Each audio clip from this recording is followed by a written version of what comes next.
rating for the amendment, and, but what we'll do in the meantime is have the sponsor tell us what we'll see when we get it. Thank you very much, Mr. Chairman. I'm very thankful that they actually got the amendment drafted before we began, and they're busy killing trees upstairs so we can read the actual document. I provided you all with an amendment summary and the language that I submitted to OLS so that you can see what the changes are. So as a bit of a history, last week we were here and there was the idea of, do we try and get closer to what will be an actual passable bill that fits the needs of all the stakeholders and everybody involved in this process? So with that, I spoke with a few of the senators who were very involved in this, and I spoke to others trying to figure out where we can make our bill closer to something that would get broad support in the Senate. There's quite a few changes within here. And I can run through those. The first part that I did is we're all working from the governor's list for what would be needed in a bill that he would not veto. Because that is the framework that we're all working through, I added into the purpose and findings a section on that and how this bill addresses those needs, because sometimes it's a little bit unclear. Our reduction to polydrugs is the fact that we're introducing 15 stores at first and making sure that we can increase those stores in the future if we find that people in some regions of the state are only accessing illicit cannabis, because that is not the harm reduction that's intended by the governor. So having that within our expectations for in the future, evaluating the number of stores is a good way to make sure that we meet that stated goal of the governor to reduce access to illicit market cannabis tainted by fentanyl and to reduce the other harms that come from that. We also he had also wanted to have a ban on lobbying and donations, and that one is problematic.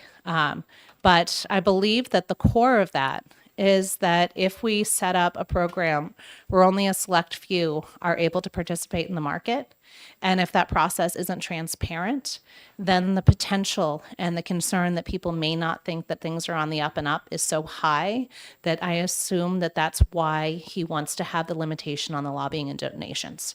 So to address that, by doing it instead of a franchise model, but a highly regulated and transparent process, we're able to remove some of that squish factor from decisions where in the rulemaking, the Liquor Commission will lay out what they're looking for and how they're judging people so that people know ahead of time. And they have a process where people can have transparency about, who understood the assignment and who was able to deliver. And in a limited market, I think that's what we should move for, those people who can actually fit the requirements of the program.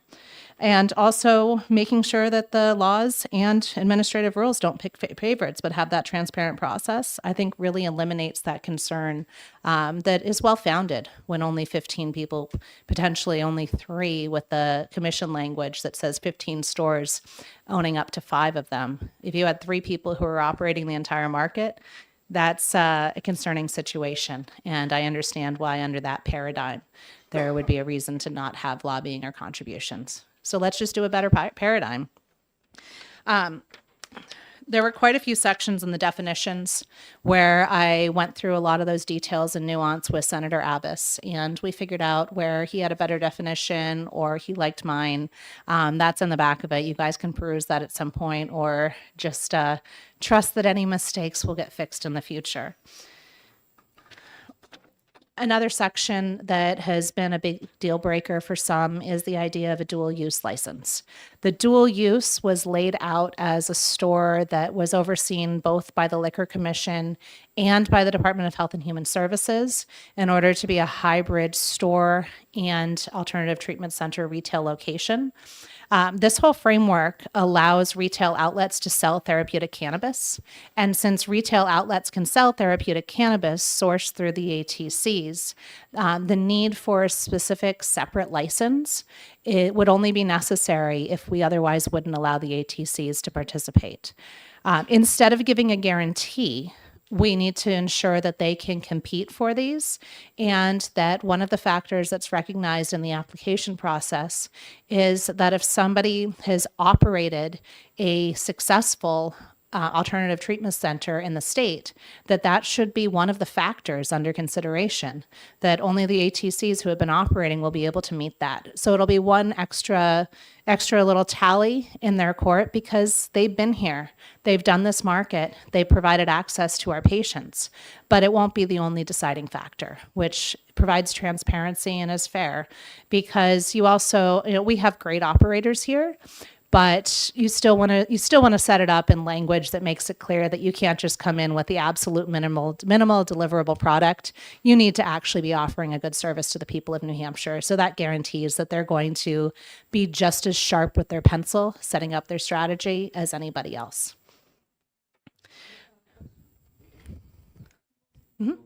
No, I still have some more, but let's go through if there's questions on the topics. Oh, okay. We if you want to do that, we'll ask at the end. Then there was also a big concern about the law enforcement prohibition. That one was a deal breaker for one of the senators because he was concerned about blue on blue if the federal government was coming in and raiding somewhere in SWAT unmarked and somebody reported a home invasion, local police respond, and then suddenly you have local police having a shootout with the federal government. So the idea of not notifying law enforcement, I've removed from the bill.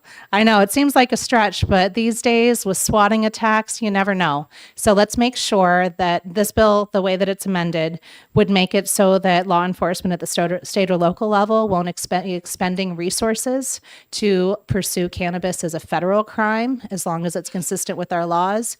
But it does allow them to talk to the federal government if the feds do decide to pursue this.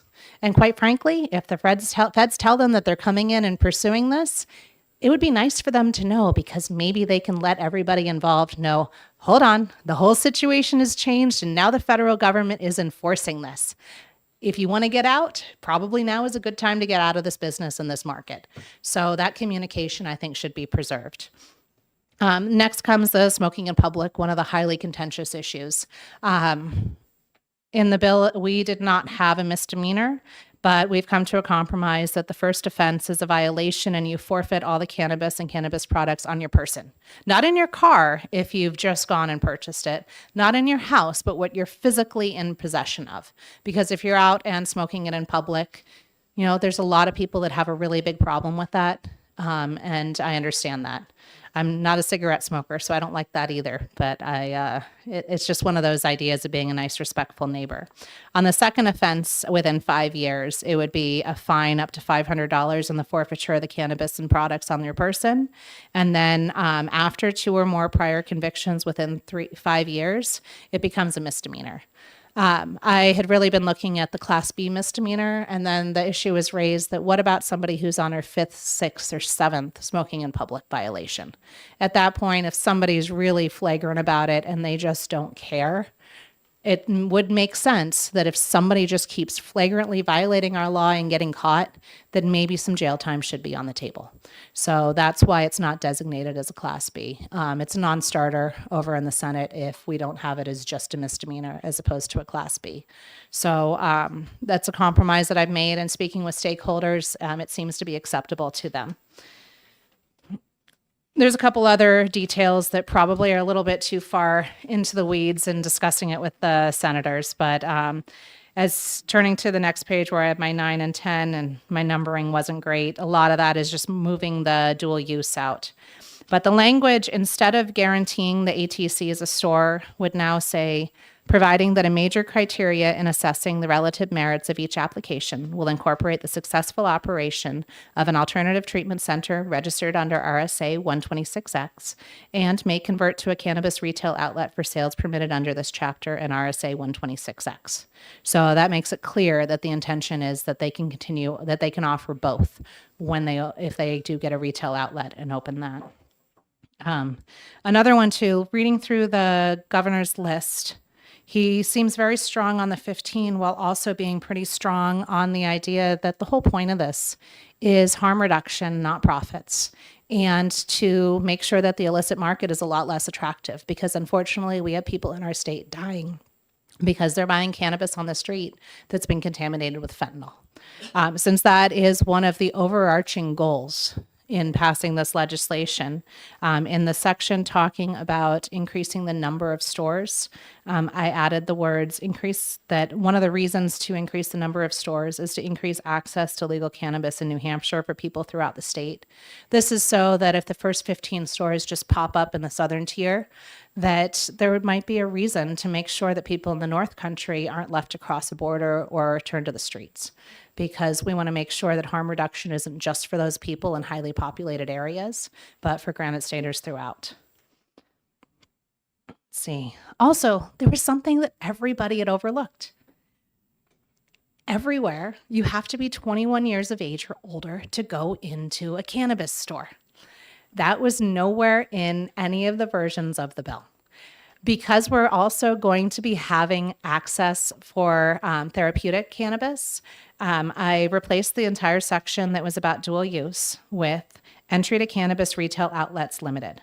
Entry to cannabis retail outlets shall be restricted to people 21 years of age or older who present documentation consistent with that section and qualifying patients.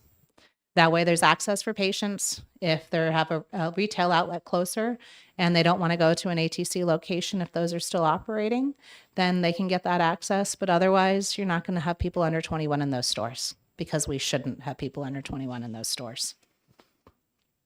And then a couple things about the municipal, so that it's a municipal election instead of the biennial, so we're not bringing a whole cost. Making sure the municipality needs to actually tell the commission that the application meets the local requirements, and adding that into the whole process for application approval. And then finally, in appropriations, the $2 million that we had in there, looking at every other version, is probably not enough. $8 million, it was the second year amount in what passed through Ways and Means last year. So the appropriation for administration of this chapter is now $8 million. And the allocation of funds has also been changed. Apparently, a lot of people don't want their pensions paid for by pot. And since we've been talking about all these different issues of tying in, just trying to make sure that we're not creating new problems with the federal government, having that be the primary place that money goes doesn't really make sense. As I was balancing this, I looked at House Bill 639 that passed the House last year. I looked at what Senator Abbas had proposed. Within that, passing the House had 15% going to the pensions. Abbas has 20% going to the pensions. So I did keep 15% going to the pensions just because it's such a large unfunded liability, but I'd be willing to send that to education if you prefer to just keep pensions out of it entirely. Then 10% goes to the Community Reinvestment Fund. So that one is largely providing water and sewer access, because water and sewer access is one of the big limitations for new housing construction in the state.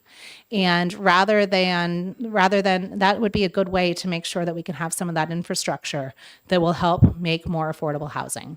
It also would allow for some legal aid for people that are seeking annulments and whatnot. So it's just kind of a nice way to make sure that some of this money goes back to the community in specific areas. Then 10% to the Substance Use Prevention, Treatment, and Recovery Fund that's created in this act. 5% a broad-based aid to the municipalities that have a retail store. So this is one that had a little bit of pushback when I was speaking with the senators, but in their model, they had a 15% fee, excise tax fee, whatever you want to call it, with 1% of that going to the municipality. By doing that, that's actually 6 2/3%. So they already had that same intention of making sure that those communities who did step up in order to have these stores have a little bit more money to handle potentially traffic issues or anything else that's around there. And this is something that's been consistent in several of the bills. Then 5% without a cap, as had been in the bill previously, to public safety agencies, having more drug recognition experts so that people can actually, when driving intoxicated by cannabis and other drugs, including medications, is a big net positive for our society. The only substance that has a per se limit, that if you violate a tested limit, is alcohol. But there are people that drive impaired from all sorts of substances, from cocaine to methamphetamine to cannabis to Benadryl. So having more drug recognition help experts will help all of us. Well, all of us who don't make those terrible decisions, I should say. And then 5%, it wasn't in this bill, but it's been every other version, says that 5% goes for behavioral health, the children's behavioral health. So that would deal with the kids that are getting boarded in emergency rooms and not getting the mental health care that they need. And when we're not sending as much to the pensions, it makes sense to loop that back in. So this brings it back significantly to what had already passed through Ways and Means last year, so that we have a more consistent view. This gets as close to everything that I had in the discussions with Senator Abbas and Senator Lang, although it does not have the franchise model. I remain concerned that a franchise model doesn't have the transparency that we need for public trust. And I think that when we set up a system like this, public trust is the most important thing that we need to keep. Because public trust, public safety, and making sure that there is accountability and then nobody's wondering why a particular operator got the license, I think is going to make sure that people just look at this as a new market that's opening up instead of a less favorable view. So I think we've actually made phenomenal progress here. You know, looking back and seeing all of these metrics, I didn't quite appreciate just how many changes we made. I think that they make it better. Obviously, there's a couple compromises where we could have gone one way or the other, but I think this is now an excellent bill that I hope will have, strong support of everybody who believes in any sort of legalization of cannabis, and to move forward with a very strong bill. Okay, now Representative Spear. I just wanted a clarification. So the ATC, the therapeutic cannabis stores that exist now, they would still exist. They don't get folded into this unless we do something as you described in the change that you made? So there's been nothing that would close those stores. I don't see anything within this law or anything else that would close those stores. One of the big questions has been about whether or not they'd want to convert those stores to a retail outlet. Some people think that they wouldn't because they may or may not be in the best locations. They may actually be interested in doing that and competing either in the same store or elsewhere. But if they have to compete on equal footing to get one of the outlet licenses, I think that the choice of location is just part of that application process. Representative Burrows is next.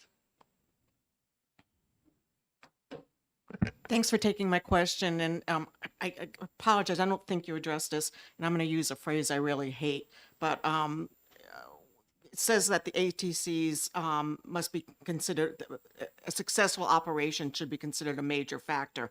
What is that major factor, and how do we give it suspenders? That's the phrase I hate. Thank you. That's a really good question. And that's one of those parts that would come up in administrative rules.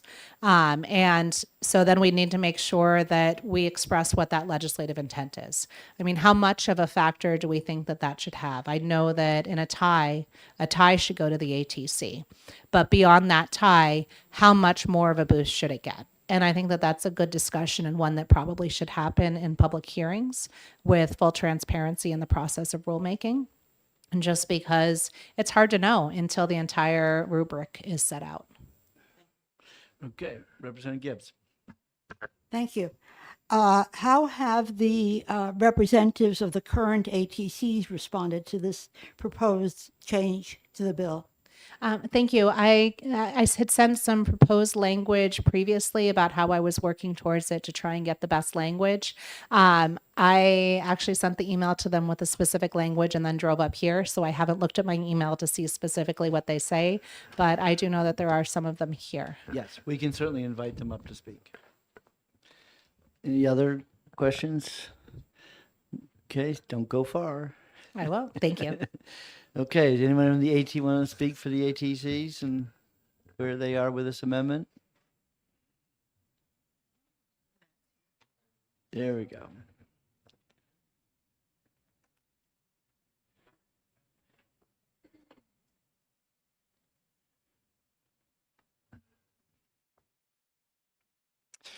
Thank you, Mr. Chairman. For the record, Matt Simon, Granite Leaf Cannabis. So I did just receive this amendment when you did and have skimmed it, not read it thoroughly. I think there are two sets of comments I'd like to make. And first of all, I'd like to thank the sponsor for her hard work in putting this together. I'd like to thank everybody who's patiently participated in this process, trying to get us to a workable compromise. I think there are two sets of issues here that often get lumped together in this.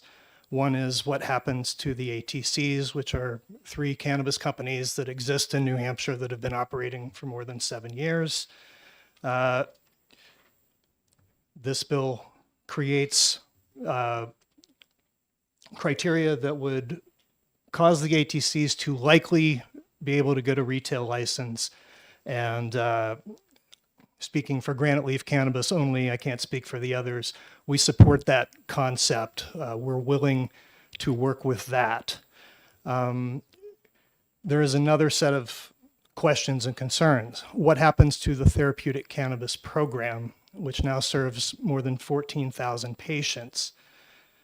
When we say every adult use store can also serve patients, I think that's very different than saying every store is going to be a dual use facility. The ATCs exist to serve patients. That's our mission. We're required to do it by law. We're required to provide educational and support services. And just gaming this out, say we apply for these retail license, we receive it, we build a fancy new building, which I think we're willing to do, comply with every aspect of the new program. Assuming that this rolls out successfully, we know that there will be a substantial plummeting in the number of patient registrations and sales at the ATCs. In Vermont, they just finished 1 year of retail sales, 50% reduction in patient registrations, roughly the same, I'm assuming, for total number of sales. In that case, it wasn't catastrophic for the businesses because they all had integrated licenses and were already able to expand to serve adults. So the fact that their medical business suffered wasn't too harmful for them.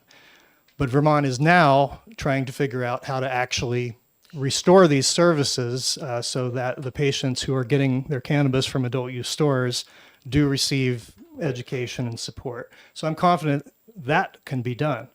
My concern is that by not allowing the dual use language, and it's not here, so I can't refer to it, but the dual use language was more about requiring that patients continue to receive service, requiring that ATCs don't just drop the medical thing and start serving adults and trying to make as much money as possible rather than producing the wide range of products we currently produce and operating the way we currently operate. So my concern is that about a year after adult use stores are open, that all of the ATC medical only dispensaries will shut down. Are we expected to continue operating them after they become money losers? I'm concerned that we're setting up incentives that steer in the direction of shutting down the medical program and just treating cannabis like liquor. Those are my comments. I'm not saying I'm for or against anything or telling anybody what to do. On the ATC subject, we have 3 different companies that can weigh in for themselves. I do think it would make sense to hear from the Department of Health and Human Services, which administers the therapeutic cannabis program, because that's an important policy choice. Do we care about maintaining a healthy therapeutic cannabis program, or do we care about making sure that the 3 companies have a path forward? I care about both things, and that's where I currently am with this. So if I understand correctly, if we remove the dual use, the ATCs continue as they are, which is they won't have to pay a tax or collect a tax.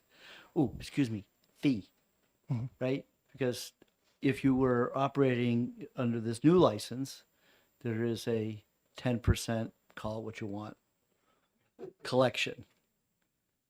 Yes, Mr. Chairman. In Vermont, that's a 20% tax, and that incentive did not stop a 50% reduction in 1 year in the patients. So that so those people weren't driven by the medical because were there not that 20% difference that was not a marginal numbers. I guess we're saying is that to have one close by was more important than paying that 20% fee. I believe that was a major factor. I've also heard anecdotally that some adult use businesses are essentially paying the taxes for patients as a workaround because they want their business, or in some cases they believe in serving patients. So I've heard of that happening in Maine and Vermont, where companies will just sort of voluntarily eat the tax or pay it for patient transactions. Interesting. Okay. Thank you for taking my question. What happens to the nonprofit status that you now have with the ATCs? This bill includes an opportunity to convert to for-profit.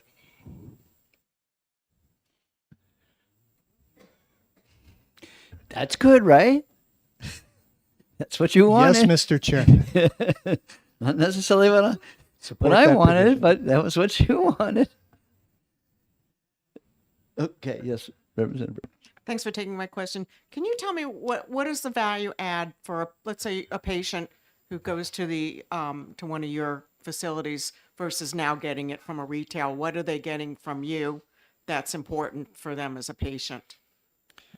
So any patient who comes for the first time, we offer and recommend that they set up a consultation with one of our patient educators. We have a staff member at both of our facilities whose primary job it is to sit down with patients.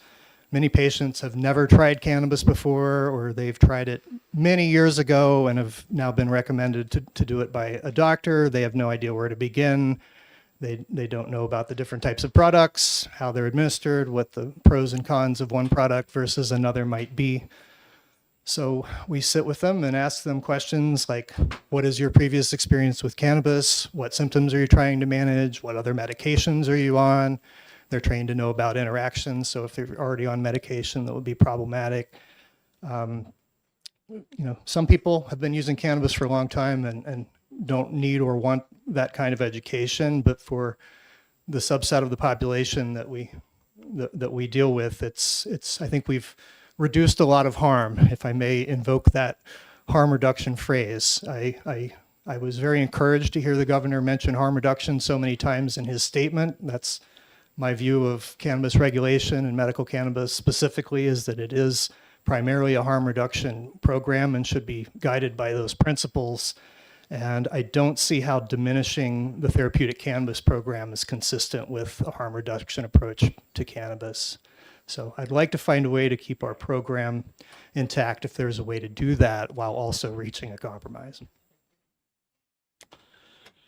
Okay, thank you very much. Is there anybody else who would like to weigh in? Otherwise, we'll begin. Oh, yes.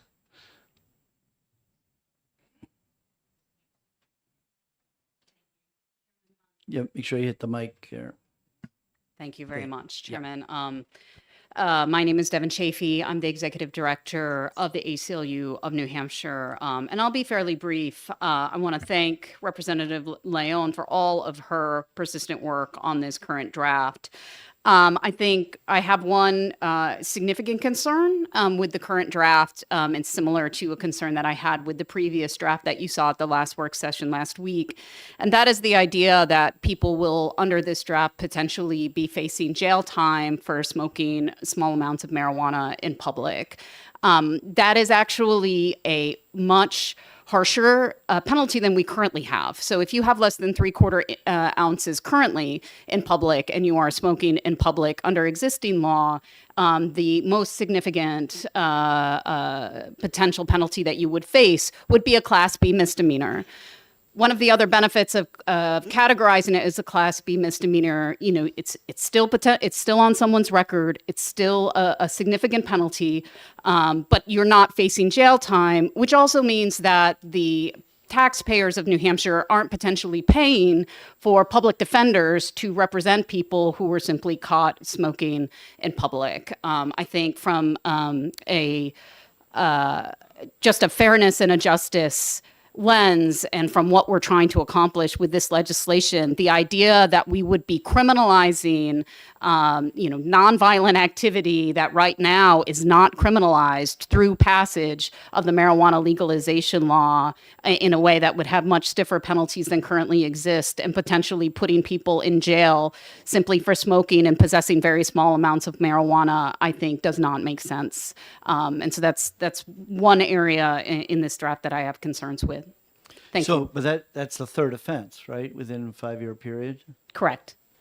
So, given that, I've talked to our county district attorney, and he told me nobody pursues a case.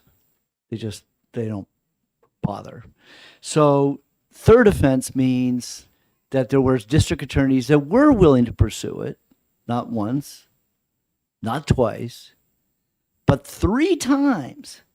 So, isn't that kind of saying to this person is really almost intentionally trying to flaunt the law at that point? I think that the penalty for this particular crime needs to be commensurate with the seriousness of the offense. This is not a property crime. This is not a violent crime. This is not a crime that's endangering other folks. There are many things for which that are violations of the law, for which you might face a fine, for which we do not believe that somebody should in fact go to jail, no matter how many times they potentially may violate the law. In my humble opinion, this offense is one of them. It should be treated instead like, say, you can't go to jail, for instance, for smoking in an indoors. There are violations for that, but that isn't a criminal offense for which you could potentially see jail time. That the severity of that offense, regardless of how many times that person has potentially offended, seems not commensurate with the offense to me. Let's compare it to drunk driving. May I? So I just want to say that if you're going to go down the thing, say marijuana is not as bad as alcohol, that you think it's okay that people smoke pot while they're driving a car?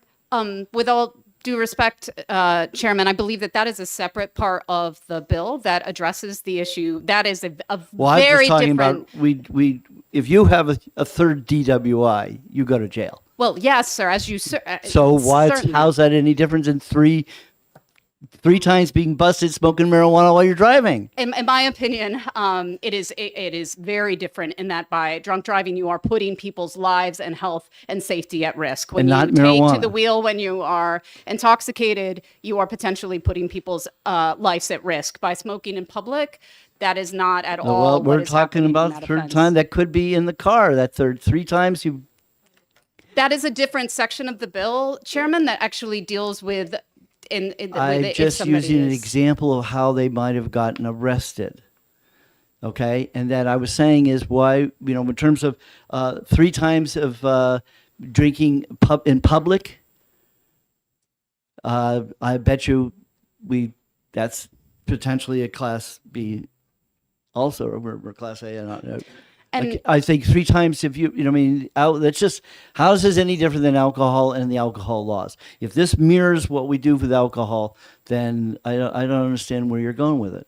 I don't know whether or not it mirrors a public drinking ordinance. I would be happy to investigate that for you and That get would you be- your answers we on would- that. we Well, would- and I think that's a much more comparable law would be drinking in public as opposed to Exactly, DWI. drinking in Yeah. public, because there are plenty of communities that ban, alcohol consumption in public.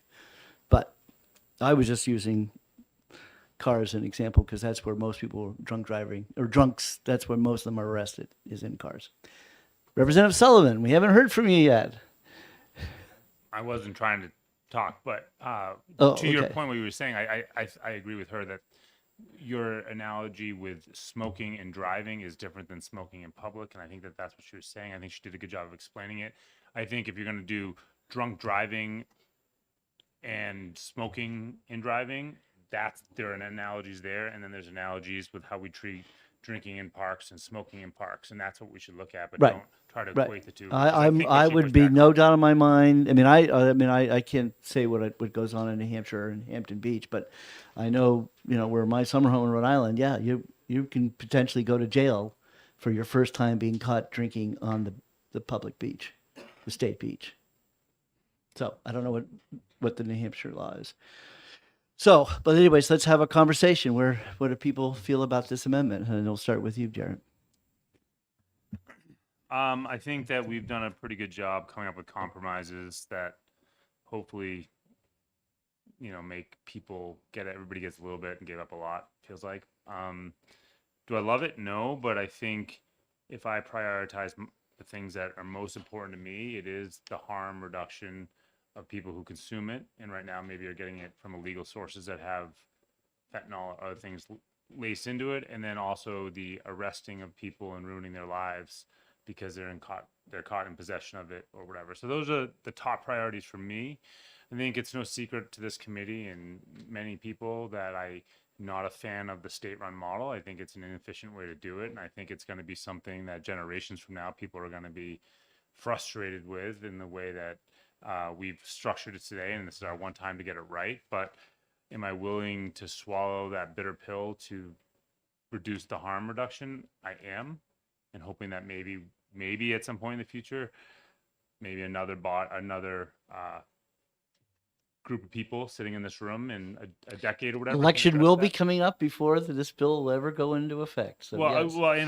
I'm saying it's probably going to be, years from now when that would happen. Hopefully these things get addressed, but I think it's unfortunate that we don't have people who are, and I'll just kind of say this publicly, I think it's unfortunate that we have so many people in this state who are unwilling to get away from the fear of it, and so that it has to be so restricted to the point that there is the potential that the illicit market isn't wiped out because we have only 15 stores, or we have a state-run model where the door opens for corruption. Despite, I think, Representative Leon's best attempts, I think that the door is still open for corruption, particularly as people get those first licenses, and when new licenses become proposed, they want that moat to protect their business. And I think the language does its best. It can. I had suggested automatic numbers of licenses being released. I was told that was probably not sellable in the Senate, which is unfortunate. There was also the anchoring concerns we discussed last time, which I thought were valid. But I think this model does nothing, or cannot totally eliminate the idea that we're going to allow the industry to capture the benefits of this. And I think we should be aware of that. And the people who are so opposed to a more free market approach should understand the consequences of their, what I would call, stubbornness on this issue. And so that's where I stand, but I will swallow the bitter pill and support this bill because I think the benefits outweigh the costs, but I think it is hard for me to swallow. And I might share this little monologue that I just shared with you all on the floor. I haven't decided yet, but I might just kind of say that. Maybe Representative Rose thinks that's a bad idea. Okay, Representative Spear, you're next because you're replacing Representative Vincent today. Yeah, I seem to do that a lot. Thanks. I think it's a far cry from what we started with last year, which I really liked, and which passed the House overwhelmingly. So it's, in that way, it's a little disappointing. It still has the annulment feature in it, which I considered very important. The dual use, I understand what we're doing, and so I'm okay. I guess there might be a way to make that workable. I hope. Being of a business mind, has anybody ever done an analysis to see if you put out 15 stores? Now remember, we're being competed against all around us on all sides of our state. Will 15 stores even make this thing survive as a first shot when we have competition everywhere? I don't know. I have my doubts as to whether or not this will even Well, the survive. theory is that the 10% fee is half of what our competitor, all the other states around us are. But like it was pointed out to us, some people don't care about that. Some people will say, all right, if I can drive 5 minutes and go to Tingsboro, I'm going to do that because it's going to save me how much in gas if I have to go, however many miles away. Sometimes the convenience of it is much more important than saving a couple of dollars. So I wonder if we'll survive. Okay. Representative Burrows is next. Thanks. I want to go back to what Ms. Chafee said from the ACLU that really stuck with me when she testified that this is our window to get this done. And while it's not 100% of what anybody wants, we're taking a crapshoot if we don't pass it this year. We don't know who's coming into the governor's office. We don't know who's going to be, I know what you think, who's going to be in the majority. Who's going to be in this chair? Who's going to be in that chair, right? I know what I think, but I think it'd be a crapshoot not to pass this. It could be 2 years, 4 years, 6 years, 8 years. And how many more times are we going to go through this? It's like Groundhog's Day. So I think Representative Leon did an amazing job of, listening to everybody and compromising on things that it's as close as we're going to get to a bill that everyone can agree on. Okay, Representative Leon. I'm just worried about the licenses going to casino owners. I don't know. It's not going to be in the bill. Maybe it can be in the rules. I'm not quite sure, but I have my doubts about. Kind of discriminatory, isn't it? I live in Manchester. Discrimination's okay in Manchester. And no, I don't. I mean, I don't like casinos, and Got I it. don't trust the owners of the casinos, and let that be known. That's it. Okay.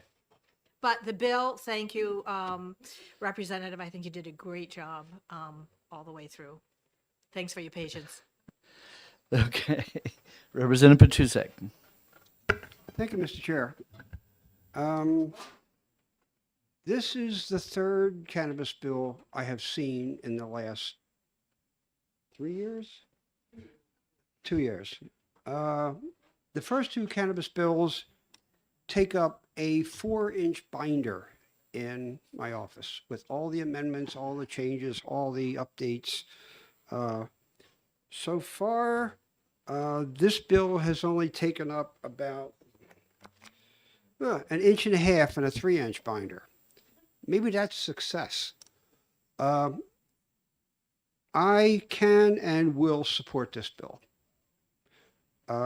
It's taken a lot for me and a lot of thought and a lot of changes because initially I would never, ever vote to pass a cannabis bill. I'm a Vietnam veteran.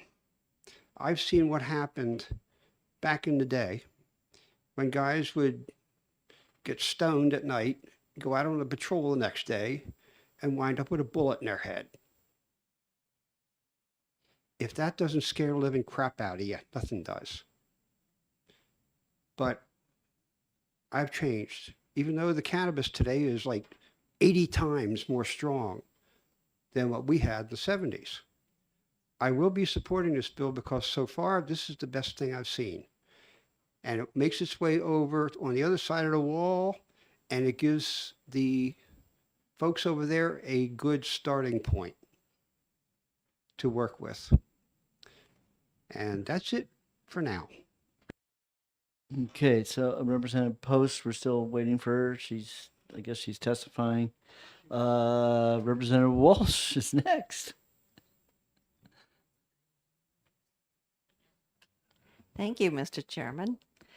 I appreciate all the hours of work that everyone has put into this bill, and there are indeed very good changes and improvements in it. However, it doesn't change the fact that it is still illegal federally. And to make the That could be state of- just this week, that could supposed to change this week. well, it is right now. So it's going to definitely affect my vote right now, this minute. So therefore, by having the state run it, it essentially makes the state into a drug dealer, in my opinion. And so for that reason, I would continue to be a no vote. And I love Groundhog Day.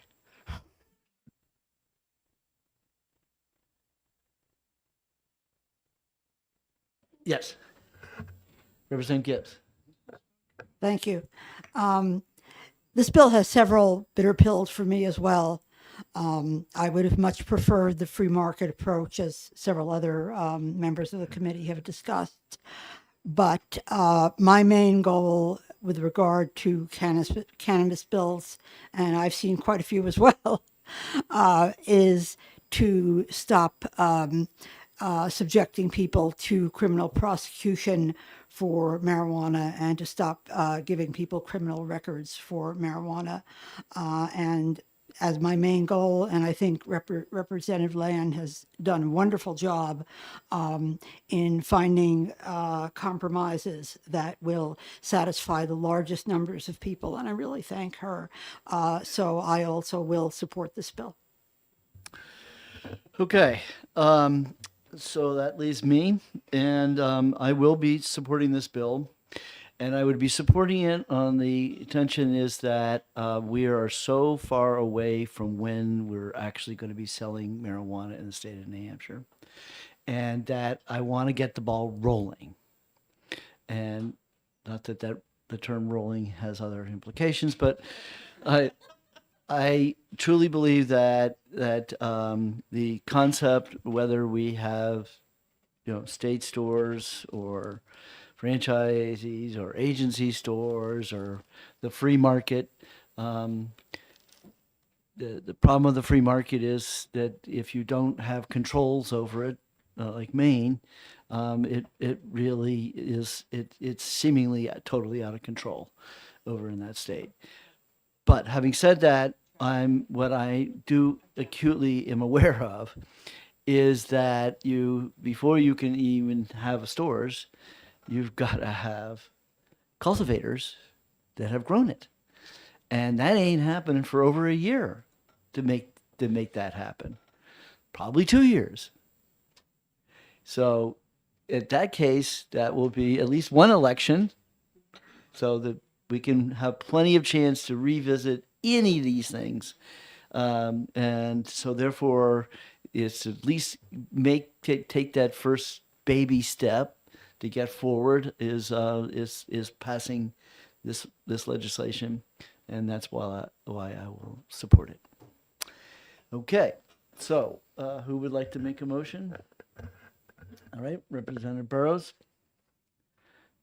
I'd like to move. Are we, To this is pass for on the sub- amendment. Yeah, okay. this is for the subcommittee. Okay, I'd like to move that we pass this amendment in the subcommittee today. Okay, to pass on the amendment. No, well, I see. Yeah, you're right. You're right. Okay.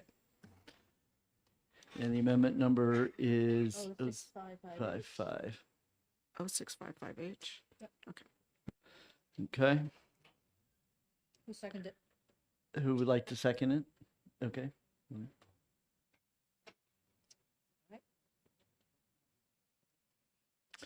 All right, any discussion on the motion not to pass on the amendment? Seeing none, all those in favor, please raise your hand.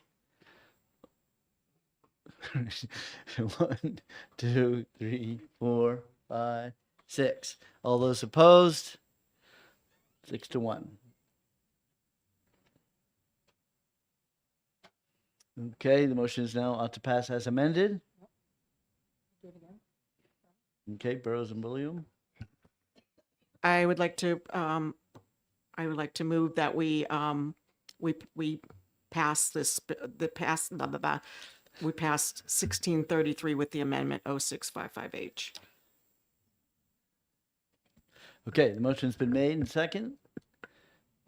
Any question on the motion? Seeing none, all those in favor, please raise your hand. And all those opposed? So vote is 6-1.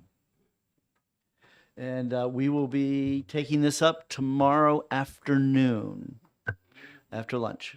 We'll be taking this bill up. All right. Good. Now we can move on to all the other liquor bills that we have in this committee. So I ask all those who are not interested in this rest, please leave as quietly, as stealthily as you can. All right. 1135, relative to the definition of a specialty beer. May I make a motion, Mr. Chairman? But no, Oh, I want to talk about it Oh, okay. first.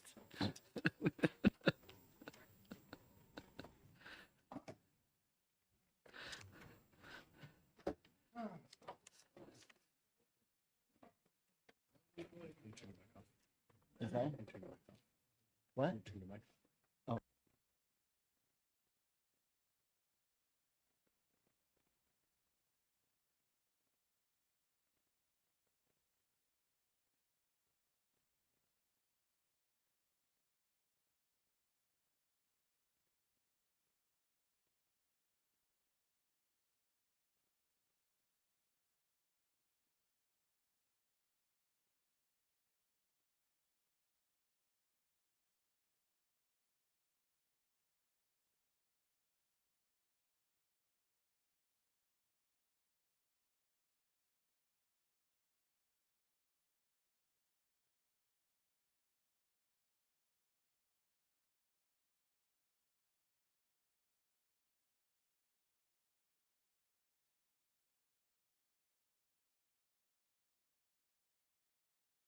I,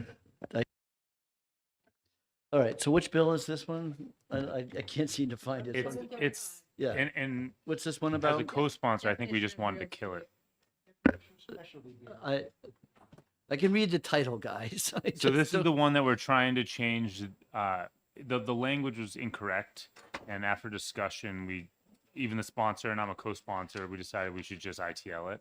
But basically, the idea was to try to make the language did the opposite of what the goal was, which was to try to make more specialty beers regular beers, but it kind of did the reverse, the way it was written, and it turns out it was maybe not the problem we thought it was. Okay, so this is one of the bills that I missed that day. Is that? Is this Oh, the- maybe Representative Amon was running the show at that Yeah, time. Yeah. okay, yeah, all right. So this bill,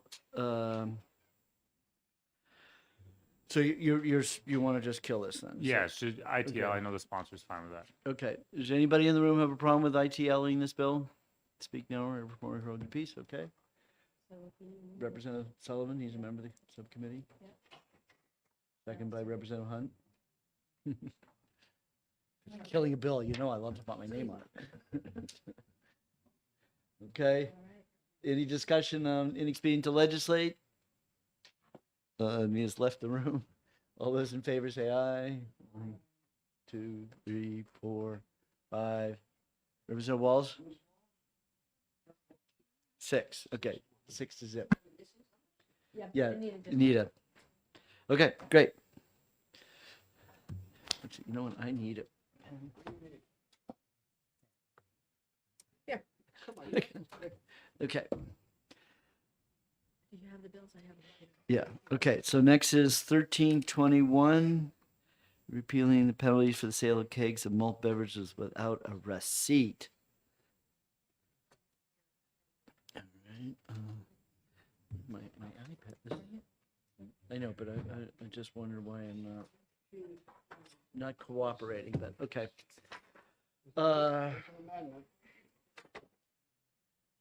So, to the commission, is there anything, is this okay, this bill as it is, just fine? And I can humor everybody and tell them that this, I was the sponsor of this original legislation way back when, to show you how old it is, John Burns was still liquor chairman at the time.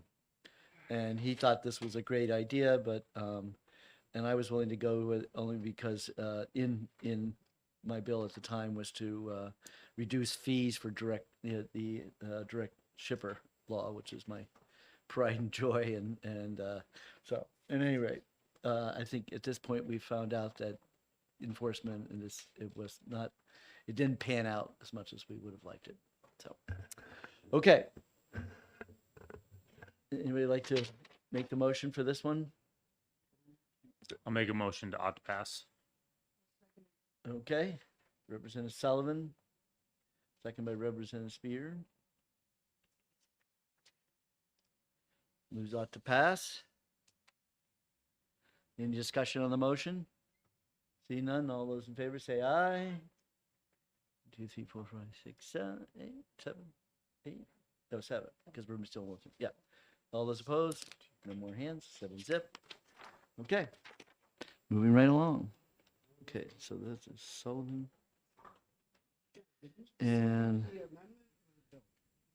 okay, what's that? We just voted the bill. There's no amendment. Okay, whose name is on the amendment? Oh, Representative Barry has an amendment to that? Uh-oh. What was in his amendment?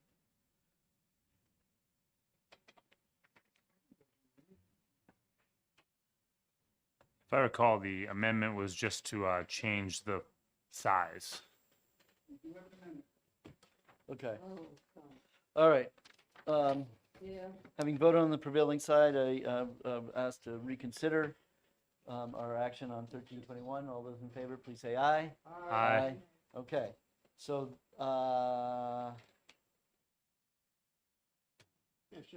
it changed from more than 7 gallons to 64 fluid ounces. Do you guys care about that? 64 fluid ounces. 7 gallons is. Okay. That's in the scrap. What's that? That's in the scrap metal statute. Oh, yeah, right. Scrap. Okay. Right. So, right, there you go. Of course, that's what you use for cake. But actually, I thought what people use those cakes for is to distill.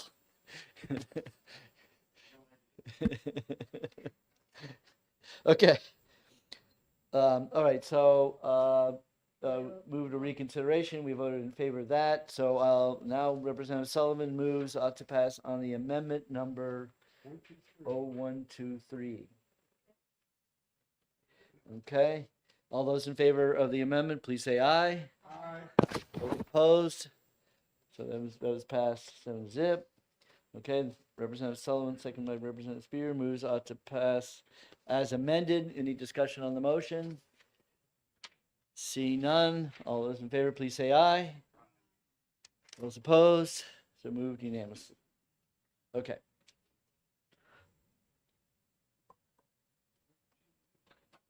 Okay. Okay, next is sale of beer in refillable containers. Growler bill. Okay. I thought everybody liked this. I thought everybody liked the growlers. Okay.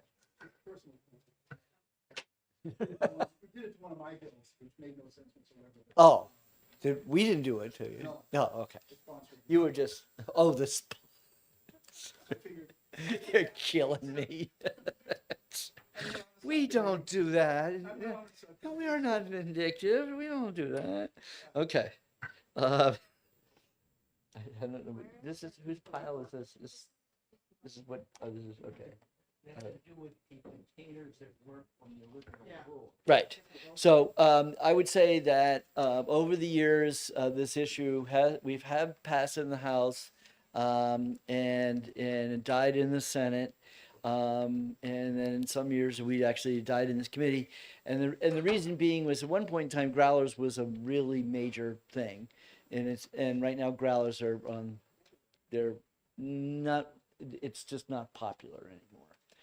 And so the issue, just so everybody remembers, and I'm sorry I wasn't here for this bill when we did it that day, the issue was that when someone shows in with somebody else's growler and says, and I want you to fill it, well, what happens if that person doesn't take good care with that growler, turns into be a bad beer or does something wrong to it, and someone else drinks it and say, oh my God, that stuff is poison. How, and starts, posting on Facebook that there's bad beer when it was simply could have been somebody else's beer or couldn't be, whatever issues. So generally, brewers have been opposed to it. Is any brewer here? We don't even have any custom brewers.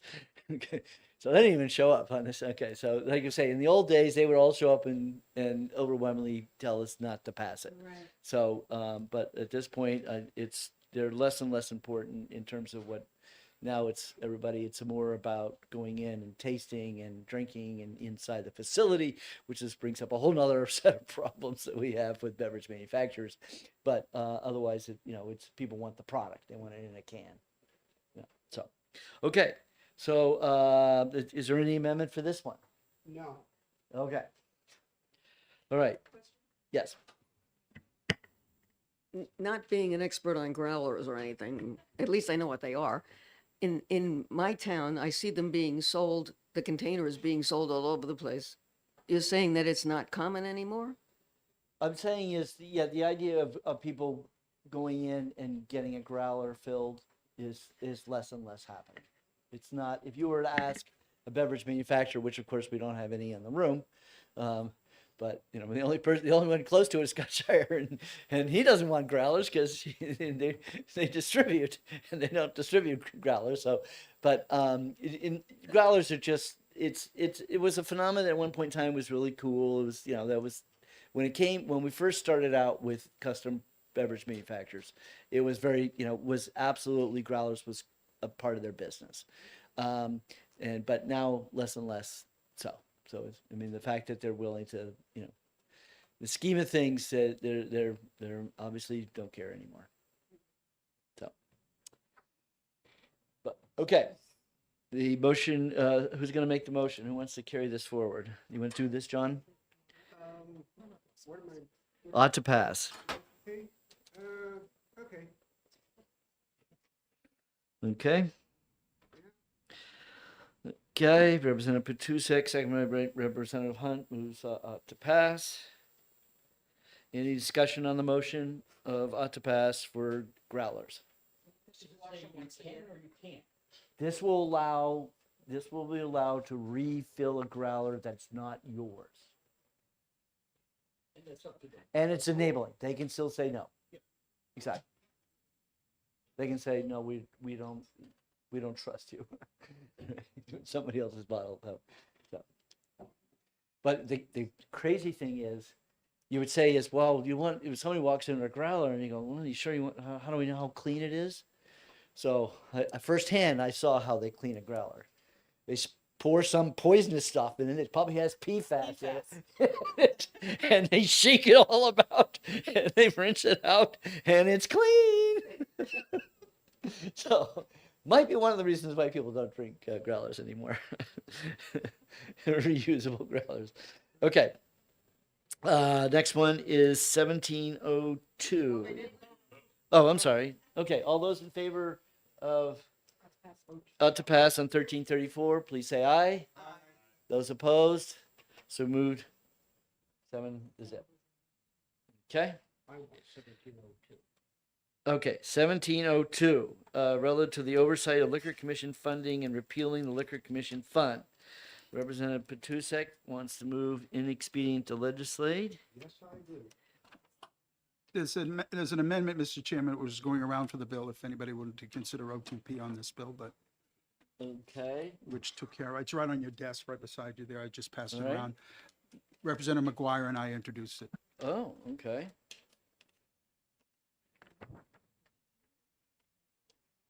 So you want to present your amendment? Yeah. You want to present your amendment then? Certainly. What this does is a very simple thing. It just moves the alcohol treatment fund from the liquor fund to the general fund. Everybody that showed up to testify against this bill spoke about the liquor fund, the treatment fund.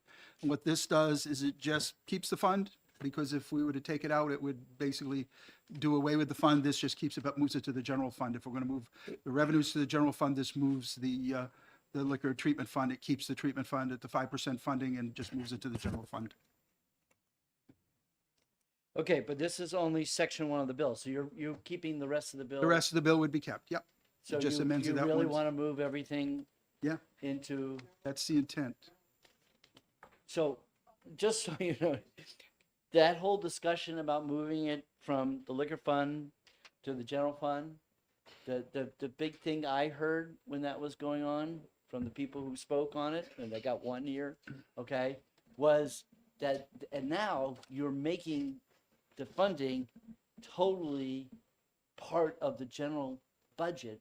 Yeah. And so, whereas under our current system, it's locked into a fixed percentage of, from what the Liquor Commission is putting in there, and you're now making it vulnerable to be lowered or raised But the thing is, it by the doesn't, whim of the legislature. yeah, but there's no guarantee that they get the 5% anyways, because they've suspended funding most of the years, so we haven't gotten the 5%.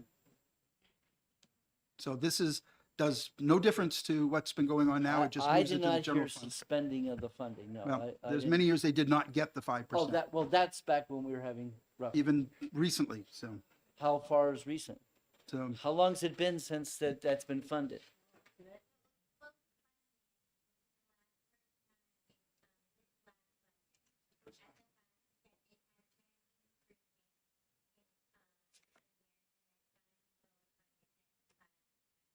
Okay, so, from someone from the finance committee, you guys, when you cut the funding, you just did it notwithstanding the statute. Now I'm looking at you, Mark.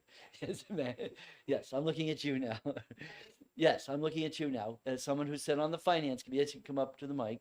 When you sat on the finance committee, how, in terms of the statutory requirement that it was supposed to go to the the liquor fund, but the wisdom of the finance committee over the last couple of years, you actually didn't have that funding go through the liquor fund, or you said notwithstanding this, I assume you must have done this in House Bill 2? You would have made the cuts and moved the money. No, so- Mr. Chair, that's not where the problem is. Okay, The problem is not with the fiscal committee. It is not with the finance committee. The problem is with the liquor commission. As you will see from the material that was given to everyone, the liquor commission has not honored a series of its obligations that the legislature asked the liquor commission to do. When the liquor okay, we're not testifying, so you're at I'm this not point, testifying either. you I'm- don't want to answer my question, I guess. I will answer it. I Okay, can tell my you. question is, how could they not, if it says liquor fund, how could it be that we have in past years not gone to the full 5%? Who Bec- made that decision? The liquor commission, that's my point. The liquor commission made that point made that decision when the liquor commission became free of the Fund, well, when it became free of being a regular state agency so they could go out and make millions for us, they took on full responsibility. In fiscal year 16, even, they paid 1.7%, 17, 1.7%, 18, 3.4. I can go through all the numbers, but you have I it just there. want to know the dynamics of how this all happened. The Liquor Commission refused to honor their obligation, just as the Liquor Commission is obliged under the law to every day put into. I have an amendment for that bill. I have an amendment for that statute, and I have an amendment that will change that to 30 days, which is what the current pattern and practice is now. So I'm just, yes. So your amendment then would take a step to have the Liquor Commission come into compliance with state law by changing the law, Correct. not by requiring the Liquor Commission. My understanding is that that everyone understood that one daily made no sense whatsoever because it varies from day to day, and there could be refunds and months going in. That it had always been pattern. As a matter of fact, when the statute was first created, they were paying it on a quarterly basis. They violated the statute right from the get-go. Then they made it to monthly when the current fiscal office CFO is in there. He made it monthly, and it has been monthly for several years. And yes, I will change the statute because daily makes absolutely no sense whatsoever. Did he or did the Liquor Commission remember to tell either the controller or the treasurer of the state of New Hampshire what they were going to do? If you're going to make this about a litmus test on the commissioner, or the chairman, if that's what you want to turn this bill into, That's not fair. That is not fair, Mr. Chair, and did you just you're not ask, going. did he tell her? or tell him, whoever it was. Yes, but you said that they never did it. They were required by law. The treasurer expected it. When you look at the management letters that have come, when you look at the communication from the treasurer and from the controller, they were not in compliance. If they're going to be in compliance, I think that's fabulous. I think that's great. Let's all let them be in compliance. Good. But don't for a moment, Mr. Chair, think that you're going to get me to say, oh my, I'm not going to, say what has been verified by those people the state legislature has asked to be in charge. Great. Okay. Representative Burrows. Yeah, I just wanted to respond to one thing that you said, Mr. Chair, was that to make it monthly, that's not going to change the fact that they've not been putting in the 5%. No, that's just a side. So- That was a side issue. She brought Okay, up. but what I want to know is what do we do to ensure that, I mean, if it is going to stay the way it is now, how do we ensure compliance? Why is it not being complied? What do we need to do to ensure that happens? So, for someone, can you tell us how who was in charge when it got cut in the first place, or who in the finance committee thought it was okay to have less money come in? You're saying that the liquor commission didn't do it, and you didn't tell them that No, he no, was no, that violating is the not law? what I said. This is the whole point. Okay. I was on the finance committee. Correct. When the decision was made to free the liquor commission from the restraints of state passing of the law. regulation. Yeah. Right. And Okay. they became, independent and off on their own. Okay. They then made a series of decisions which were in violation of the current law. And all that the prime sponsor is not in the Okay, well, state, otherwise he would be here. Okay. All he's asking, and all he's asked all along, is that the liquor commission comply with the law. That's what all. That I agree. So assuming that right now they are now in compliance with funding the liquor fund. Is that correct? At the moment, yes, So, you might and- want to and find we- out and when we- they made that and decision, so though. at this point, the only other issue we know that is not being complied by the commission is this 1 day versus 30 days. And the commission is saying 30 days makes perfect good sense. Everyone thinks that 30 days is the right number. Maybe you think it really should be daily rather than 30 days? Or are you saying that if we amend that statute and bring it to 30 days, that would be a good thing? To bring them in compliance? I don't know whether that would be a good thing or a bad thing. To me, it sounds like what you're doing is saying if there's been a bad procedure, rather than change to a good procedure, we'll just make it legal to be bad. But it is not the only problem in this bill, Mr. Chair. Okay. And there's documentation So there's that another you have. thing that they're in violation of other than, In the LBA management letter in 2020 said there is no formal risk assessment process, which everyone in this room knows is essential. The commission responded that they are actively in the process of creating a formal internal audit.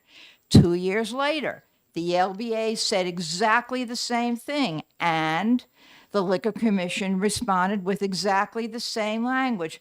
They will, it is complex. They will figure out what to do.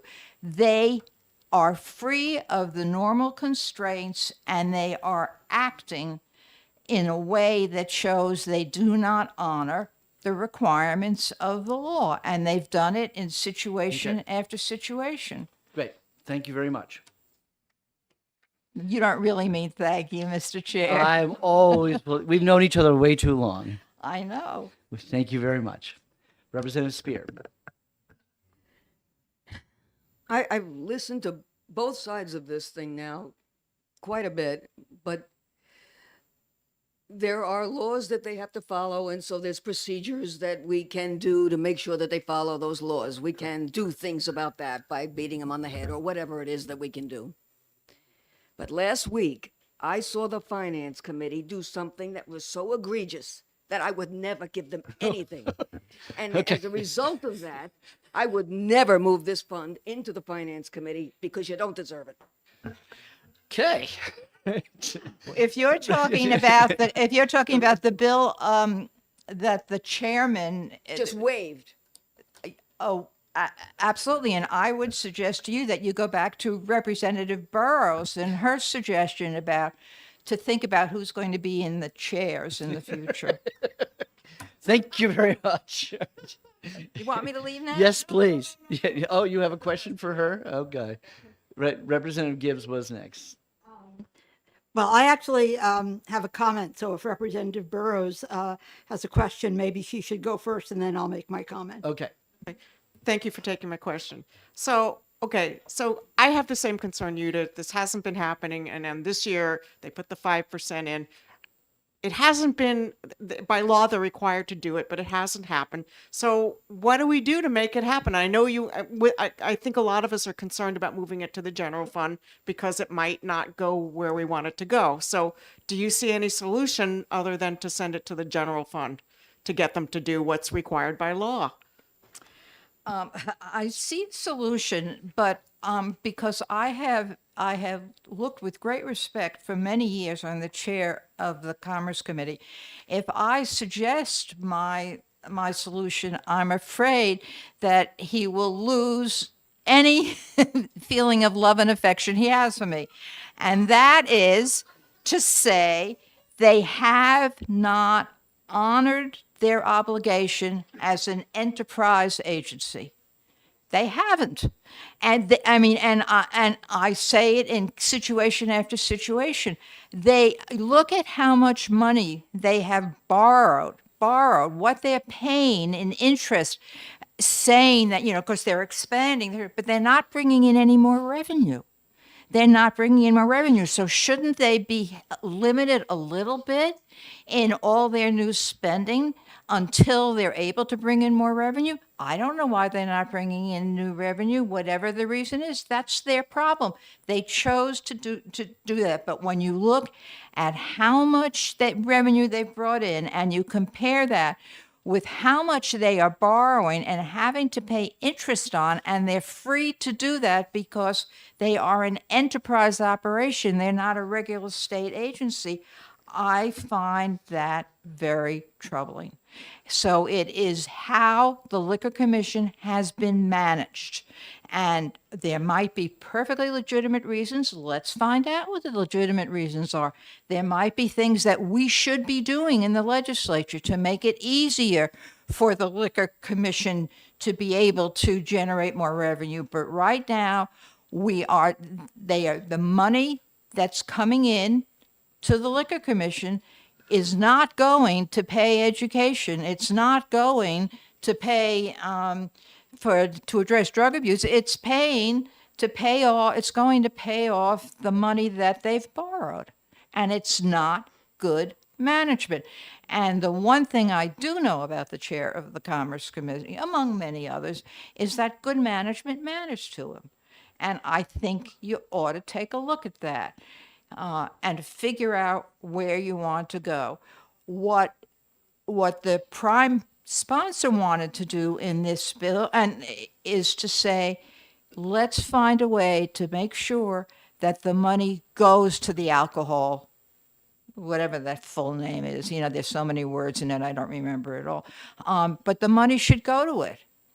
And it wasn't until there was a kerfluffle about this that suddenly they put the right amount of money in because somebody was watching. Now somebody ought to watch about how much money they're borrowing as compared with how much money they're taking in. And it's documented, the control documents, the treasurer. These are independent people. The legislative budget analyst documents it. It's not made up, Mr. Chair. It's there. It's true. I noticed that no one from the Liquor Commission testified when this bill was presented, and I don't blame them. I wouldn't have wanted to testify either, because those numbers they couldn't have argued with. Okay. Okay? All right. Representative Gibbs is. Thank you. I have the greatest respect for the knowledge and experience of the past speaker. But I do think that it is riskier to put this fund money into the general fund than to have it something that the Liquor Commission is required to put in. I know that this is the first year that they've put in the full 5% in some years, but it's my understanding that each year the fund did get something. And knowing what can happen in budget negotiations, I'm afraid that if this were put into the general fund, that would be much riskier than having it under the control of the Liquor Commission, because if it were in the general fund and subject to full budget negotiations, the fund might get nothing. Okay. Anybody else from the committee? So I would like to make a motion of inexpedient to legislate. Actually, no, you know You have what? to do the- I want to you have do, to do the amendment first. did we actually move the amendment? I think we were just discussing it.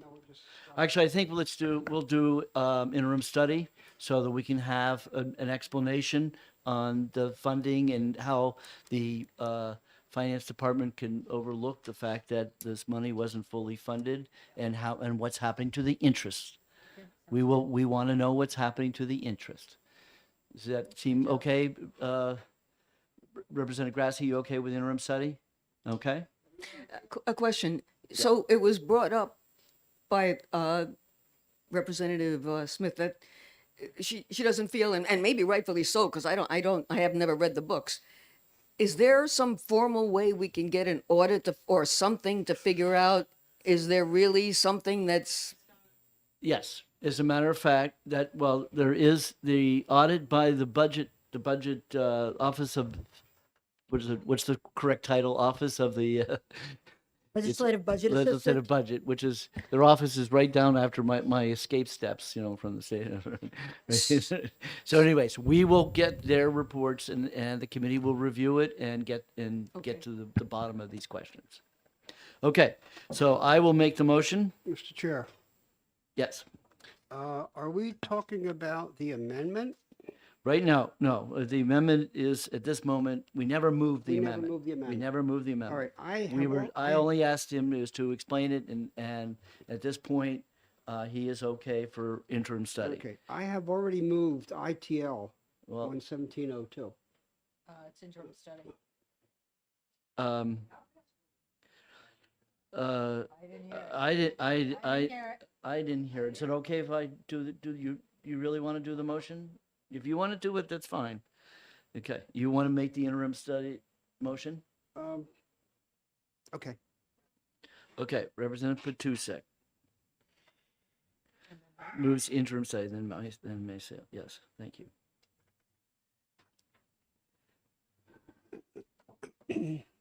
Okay. Is there any discussion on the motion of interim study? All set? All those in favor say aye. all right. 1, 2, 3, 4, 5, 6, 7, 8. Okay. Okay. Next up, 1018. Nice job.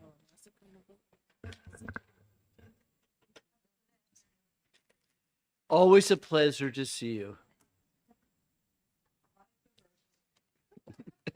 Seven. Who was the eight? Grassi? Who was the eight?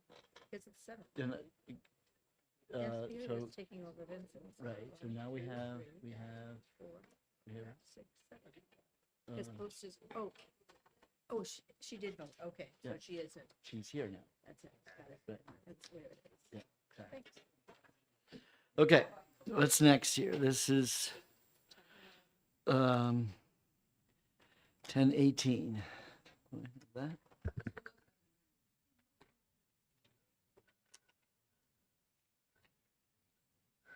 And there is an amendment.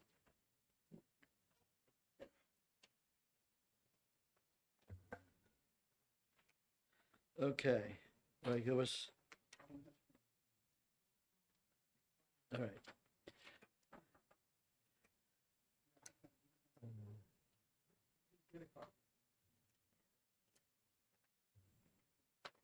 Right, do we have the amendment? 1108. Okay, so which amendment are we working on now? The, 110. Okay.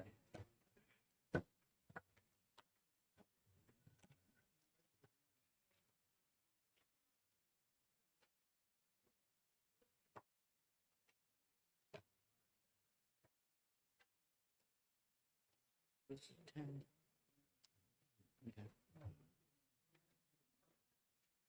Okay. All right. Yeah, here's the synopsis. Okay. Oh yeah. So that I had this. This is what I had in my hand. The problem was the Z at the bottom there, and that no level of exposure.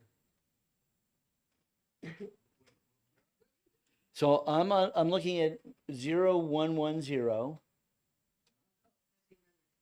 Yep. And down on line 30, it said that no Z as in sleeping, no level of exposure of secondhand smoke is safe. That was supposed to be level. Is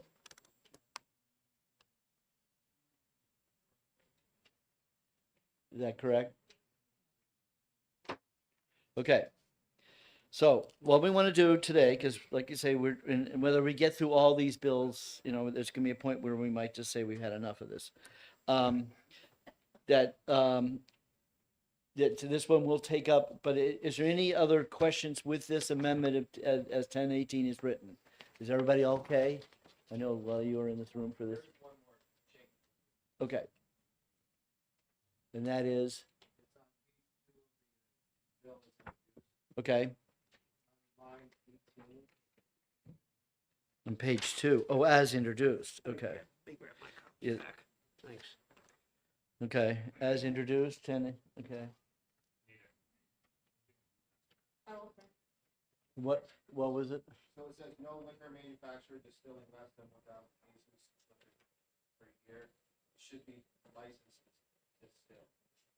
So Yeah, licensed is, it says licensed is still here. so it says that on line 60, same language should appear on line 8. Oh, it needs to say it again. Okay, so you guys will have that amendment made up for me? And then email me, and then I'll get it to Legislative Services, and so the next time we take up this liquor bill, we'll have this corrected.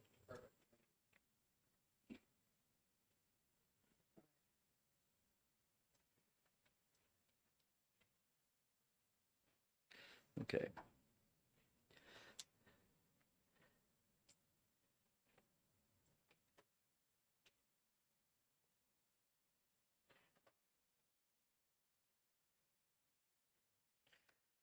Okay.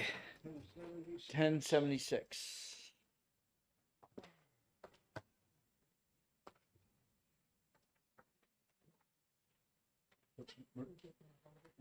We're holding it.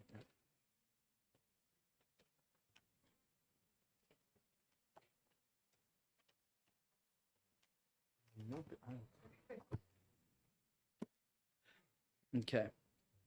What is this one? Anybody have a copy of it? What's this one do? What you need?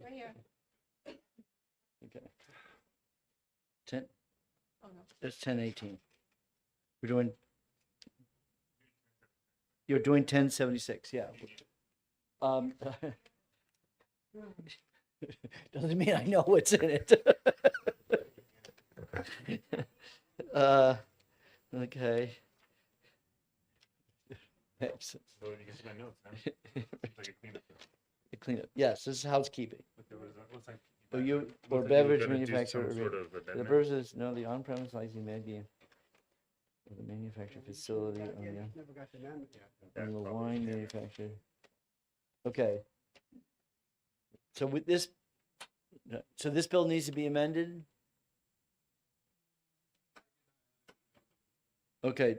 For the purpose of this pair, the on-premise licensing may be the on-premise of the manufacturing facility or on the premises of the wine manufacturer retail outlet, or, oh, this is your notes, or beverage Well, manufacturer I retail wrote outlet. that in there. I assume that must have come from the discussion. I don't know. It wasn't, Right.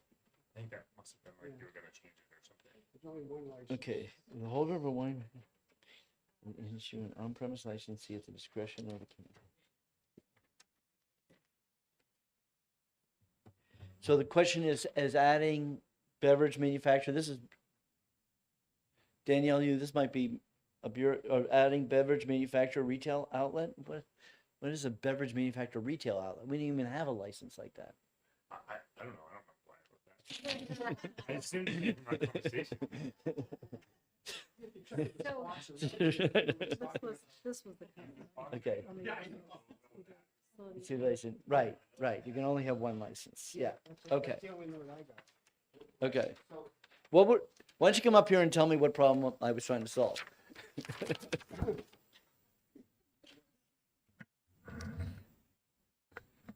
Thank you, Chairman and committee members. If I can decipher your notes here, you are referring to the beverage manufacturer retail outlet. So what the bill that is proposed is saying each wine manufacturer is entitled to one on-premises license at their manufacturing facility. This bill would, they're also entitled to one wine manufacturer retail outlet. So this bill would allow them to have their on-premises license either at their manufacturing facility or the retail outlet. So I Okay. believe So this is the Representative, Madame LaBelle bill. This LaBelle originally wanted that off-site location. the wine manufacturer The retail wine outlet, manufacturer wanted the off-site location. that And was so we're saying is that that manufacturing can occur at either one. It's not locked into. the on-premises license that they're entitled to can be on the premises of the manufacturing facility or the beverage manufacturer retail outlet. Right. Okay. Because there has been circumstances where the manufacturing facilities are not zoned properly for a restaurant. They're not, they don't have the means to be able to have that. So if they were to have the retail outlet, which is an add-on to the license, they would be able to have their on-premises license there, their restaurant license there. And this, similarly, this language is found in the beverage manufacturer license. That's where Which your I note, believe that's what your note that's where was. Representative Sullivan is referencing the beverage manufacturer No, retail. we already gave it to them, but now we're going back to the original entity, which was wine. Okay, anybody have a problem with this bill? No, just to clarify, you're gonna have, now they can have a retail store and, that sells, the retail outlet will be able to serve liquor and just like Wine, wine. not liquor. That would be a liquor store. Yeah. So, Yeah, right. right, so we can't do the liquor store, but the wine is, they're able to add on an additional license to have a retail outlet where they sell their wine, only their wine. Right. So that could be a separate location. So And you, so now they can have both, Right. So on site and in a retail. they're already able to have on-site, Right. both. Right. But right now, they're only allowed to have their restaurant license that Yeah. they're entitled to under the statute Yeah. on their manufacturing facility. This would allow them to choose whether they want that one license on the manufacturing facility or the retail outlet, which could be at two separate locations. But it doesn't unless we make that change that I wrote my notes on, right? Correct. Okay. For the wine, we haven't not addressed the beverage we manufacturer. haven't addressed them yet. This all started out with LaBelle had that big facility in Amherst there. And then she wanted to have in one of the outlets, I think it was the Merrimack outlet, she wanted to put a location inside there. Okay. And we allowed her, and that was a whole hoo-ah. All right. Yep. Because now we're having separate location, and that she was going to be allowed to sell wine in that location. It had to be only her wine. Originally, the commission's position is, no, they need to make wine inside that facility.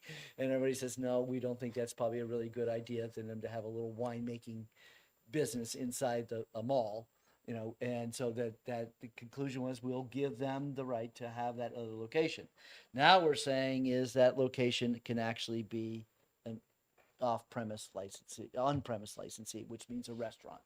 It could be a restaurant, on-premise licensee. So I have a question. Is this just for one individual that came to you? No, it'd and be wanted all this? wine. No. We got other wine people here, right? No, this is a request that's been made several times. I guess we don't have any wine people here. All I see is So the question is, vaping are we people, changing, right? Mr. We Chair, have vaping people down here. my question is my note, does that need to be added on to it? It sounds So like it the does. question is that should we also add for beverage manufacturers the same privilege? And Right. what is what you're posing yeah, the yeah. question? And it's sort of like let's nip this in the bud before one of them comes and asks Right, us right, to do right. that. So that would require just a little bit of an amendment. That would require an amendment. Correct, but you're changing 178.12, not 178.8 in that instance. In that case. So, but 178, so therefore, right now, do we allow an individual, right now, beverage manufacturers don't have that privilege? They do not have this privilege that it is before the Okay. committee now. Yeah, right. And if we're gonna give it to, okay, so that's Right. what we want an amendment for. To add beverage manufacturer Add beverage to into, give the same privilege as this. exactly. Okay, Got it. Nice. whose copy was this? Whose copy was it? That, yeah, Was it? post, yep. Okay, Thank you. good. Sorry, I didn't come prepared for class today. Okay. All right.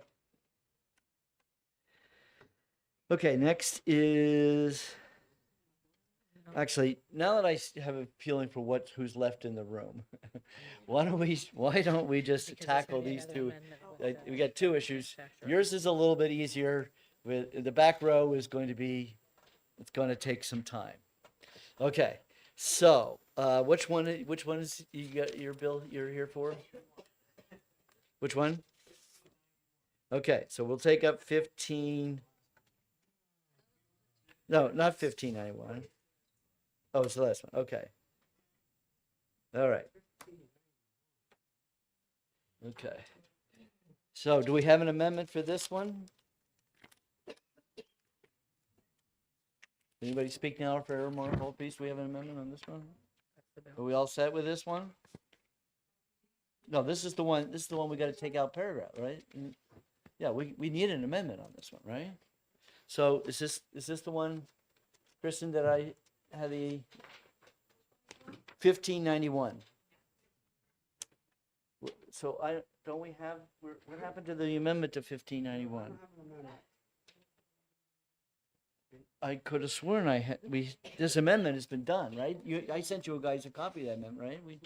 Somebody must have this amendment, right?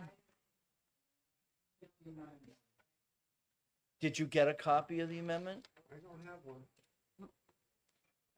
No, this wouldn't have been handed out of the bill. This would have come later.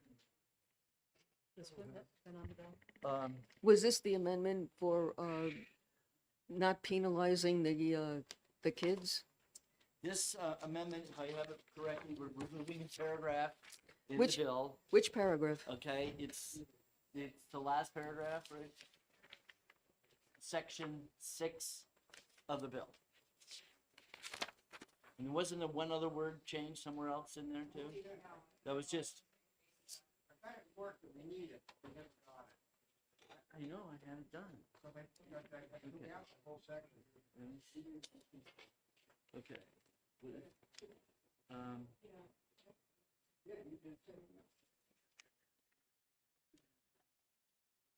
Okay, this bill is what is. What did I say?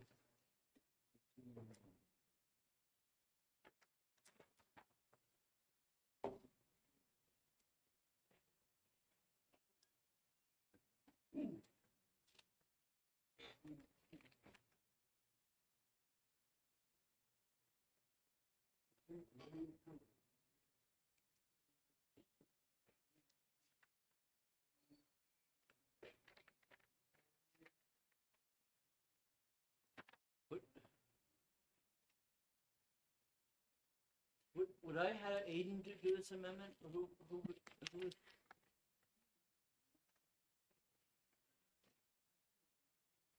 All right. I could have sworn the amendment was done. No, you wouldn't have it in your notes.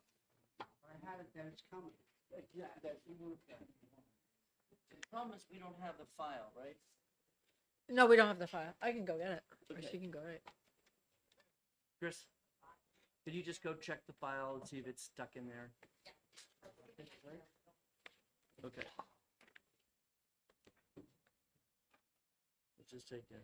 This is 1591. Is Okay. that what we're? Yeah.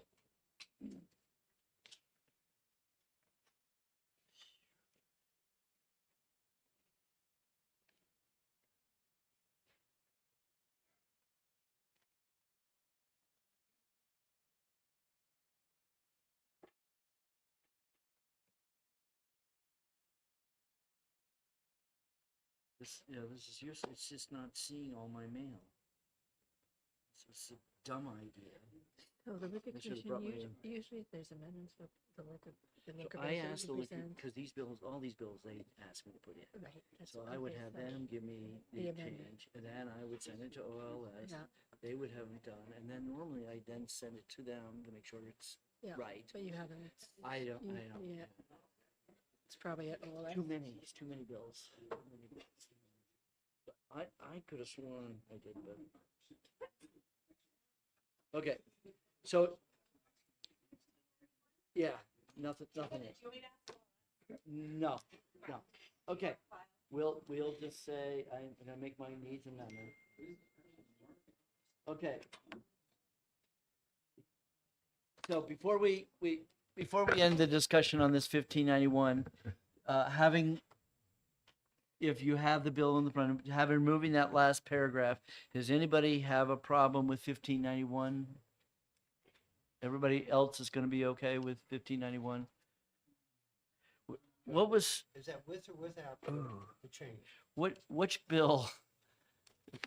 Where's the chief? Danielle, which one did I add Delta 8 and Delta 9? I thought I was gonna add it to this one. Yeah, that's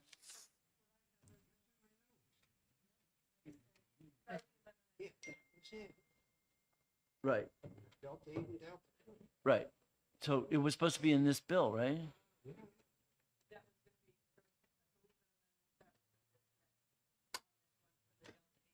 And whatever happened to it? Okay. All right, I'll be better prepared next time.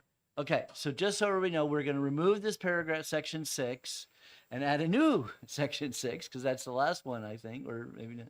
Yeah. We were going to add the banning of the continue the ban. No, we were going to add, what was the amendment going to be? So the amendment was, we originally talked about, the amendment will make Delta 8, Delta 9, Delta 10, the authorized products 21 plus. Right.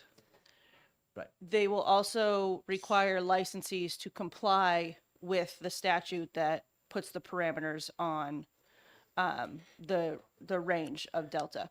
We could not put it under a license that you needed a license to sell it because it's in the definition of hemp. And I don't think that was something we Right. Yeah, all we- had the energy to tackle right now was Right. regulating hemp. So He's left the room, the hemp grower, right? so the amendment makes it 21 plus. There's penalties for selling to someone under the age of 21, possession, and then it requires licensees for us to comply with the Delta statutes. Okay. Does anybody have a problem with that? Yeah, because you get to sell it now. I'm sure you'll be okay. I was more looking at the two people behind you.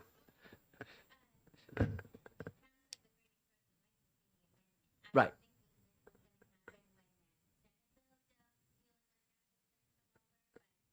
Oh, they have a Senate.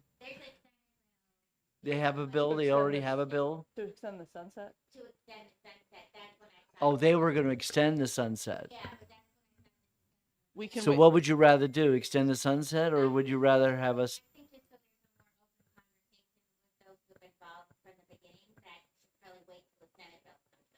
That's fine. Okay, fine. We'll wait for that then. Okay. All right. So never mind about the Delta 8, Delta 9, and Delta 10 now. We have a Delta 10. All Delta. All deltas. Delta Dental. Right. Okay. All right. But it's just section 6 is what we're going to take out. Okay. So sorry that you guys had to wait here to get to that place, but at least now you don't have to wait for that one. Okay. So are we gonna? So we have one more I want to take up, and then I think we've had enough of this. Okay. The one we want to take up is Taking this. 1380. Is that correct?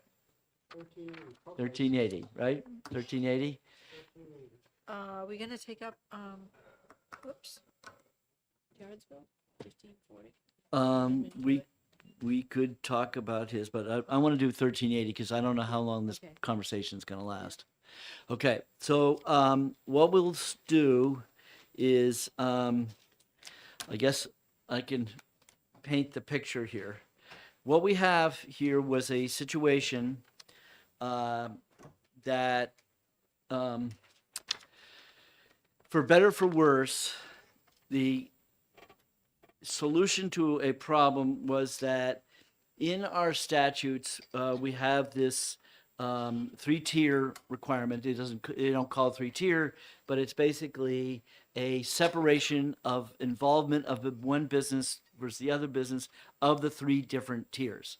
And remind everybody, the 3 tiers is manufacturing, distributing, and then retailing, which can be on or off premise licensee. The issue was that that you couldn't, if you own one, you can't own another. That everybody's kind of separated into their silo. To better for worse, and the best defense I can say, this all happened before me. I know you guys think I've been here all forever, but that the legislature, in its wisdom, decided to create a concept called a brew pub. And a brew pub is a total violation of the 3-tier system because it's a manufacturer that distributes to itself and takes it from one side of the room to the other side of the room, and then sells it as an on-premise licensee. The other things that the wisdom of the legislature is they required it had a cap, 2,500 barrels. It had to get a full liquor license. So it wasn't just a beverage manufacturer. So it ended up having distilled drinks. So it wasn't a beer and wine licensee, but and I think those are the most salient items. What occurred was that we have somebody who owns. Does he already own a brew? Does he already own a brew pub? Does he already own a brew pub? Does not own a brew pub now. So what happened is that he has restaurants, but he would like to own a brew pub, and he would like to be able to have the beer that he's brewing in this beer pub to be sold in his other restaurants, which would be, on the face of it, that is a violation of the title. It's not 3 tiers. What do we call this title? It's the prohibited interests. That's the key word, prohibited interests. Okay. So, in this issue, and yes, my name is on this bill, what became clear to me, what was the issue was that when we created the nano legislation, which, yes, I was in the room when that happened, the nano legislation, which we thought we were just going to be little starter-uppers, and that they would grow up and be big boys and be real beverage manufacturers, was always the theory of nanos. But it didn't turn out that way, and it turns out that there are some people who are very happy being nanos, and we have like 30, 40 of them. We have a lot of nanos. And they definitely have a lesser license. It's a cheaper license. And they have the capability of one of the first legislation I did, which is they can self-distribute. They didn't need distributors. They could actually, a nano can distribute, and we have one nano guy actually delivers to your house. So we out of Manchester. So in this prohibitive interest concept, the the fact was that when we wrote the statute of nanos, we didn't go over to the prohibited interest and add nano to the list at the time. We didn't do that because we didn't never crossed our mind that that would get caught up in a problem.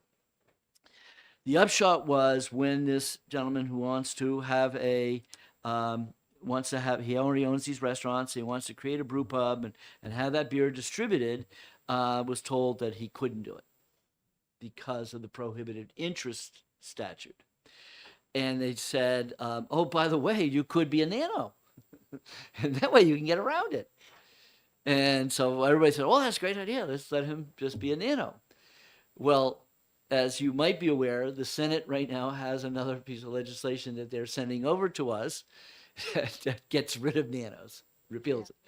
And instead we're going to have a tiered system of beverage manufacturers, what you can, you're tiering.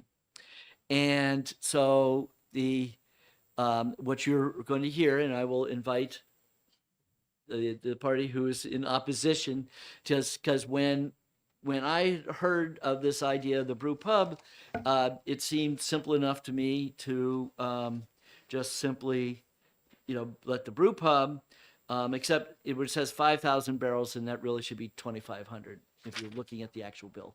But anyway, so the issue then was that the beer distributors are saying we're trampling on this prohibited interest statute, that we're violating federal law.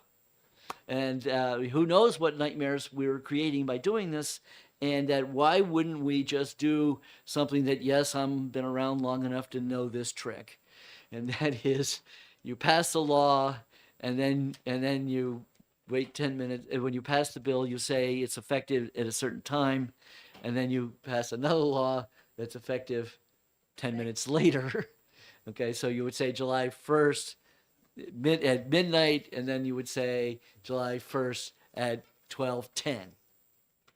And that way we could allow this gentleman who wants to have this brew pub to be a nano, not a brew pub, be a nano, and then have he can distribute it to all the restaurants as a self-distributor, instead of having a brew pub license.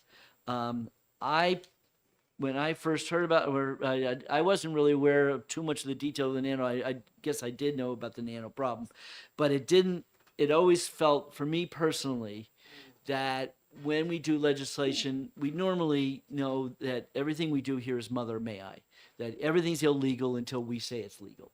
And so how do I feel about a brew pub distributing to other restaurants that are owned by that same facility? And the classic example I would always say is, well, Common Man's got his own beer, but they don't make it. They license it from a beverage manufacturer and puts that label on it, and then I don't know if it's distributed or self-distributed to Sunny O's too. They probably take it in and fill a truck, and they take it over to Common Man's warehouse, and Common Man then distributes all this stuff. But that's legal because we passed a statute that allowed for contract brew. And as a matter of fact, we have a bill in this year to tighten up or add the confusing of in terms of the kind of brewer, that brewer versus, I don't know, doesn't matter. So the issue now at hand is, what is a brew pub? Is a brew pub a restaurant that happens to make beer, and so therefore they want to distribute that beer to all their locations? Or is it a beverage manufacturer, and therefore it would be a violation for them to sell beer to their other locations? Representative Wells. Thank you, Chairman. I'm going to defer to all of your great knowledge in this. How is this different from 1076 once it's amended to include beverage manufacturers? Isn't this basically the same issue? What's 1076 was wine, but we're going Okay. to add, so I'm getting so 1076 lost in the weeds here. is really about it is true that they're talking about an on-premise license. Okay. And I would say that that was actually one of the battlegrounds on why we allowed that legislation. So what's different right now in terms of this conversation is they have more than one restaurant. They have several restaurants. They even have a bakery, I guess. Or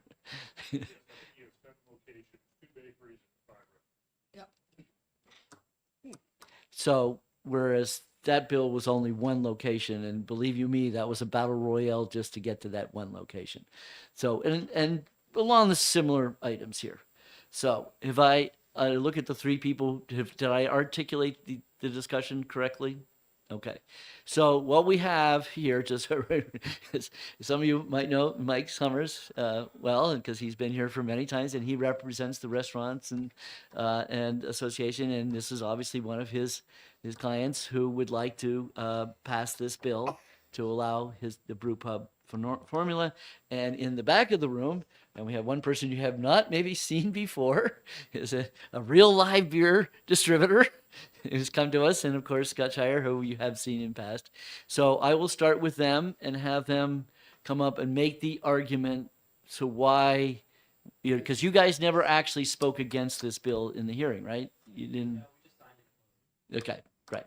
So now's your opportunity with half the committee here to make the case for why we should do 12 midnight and 12:01. I haven't met, my name is Joe Bellavance. I'm one of the owners of Bellavance Beverage. We are a distributor in more of the southern portion of the state.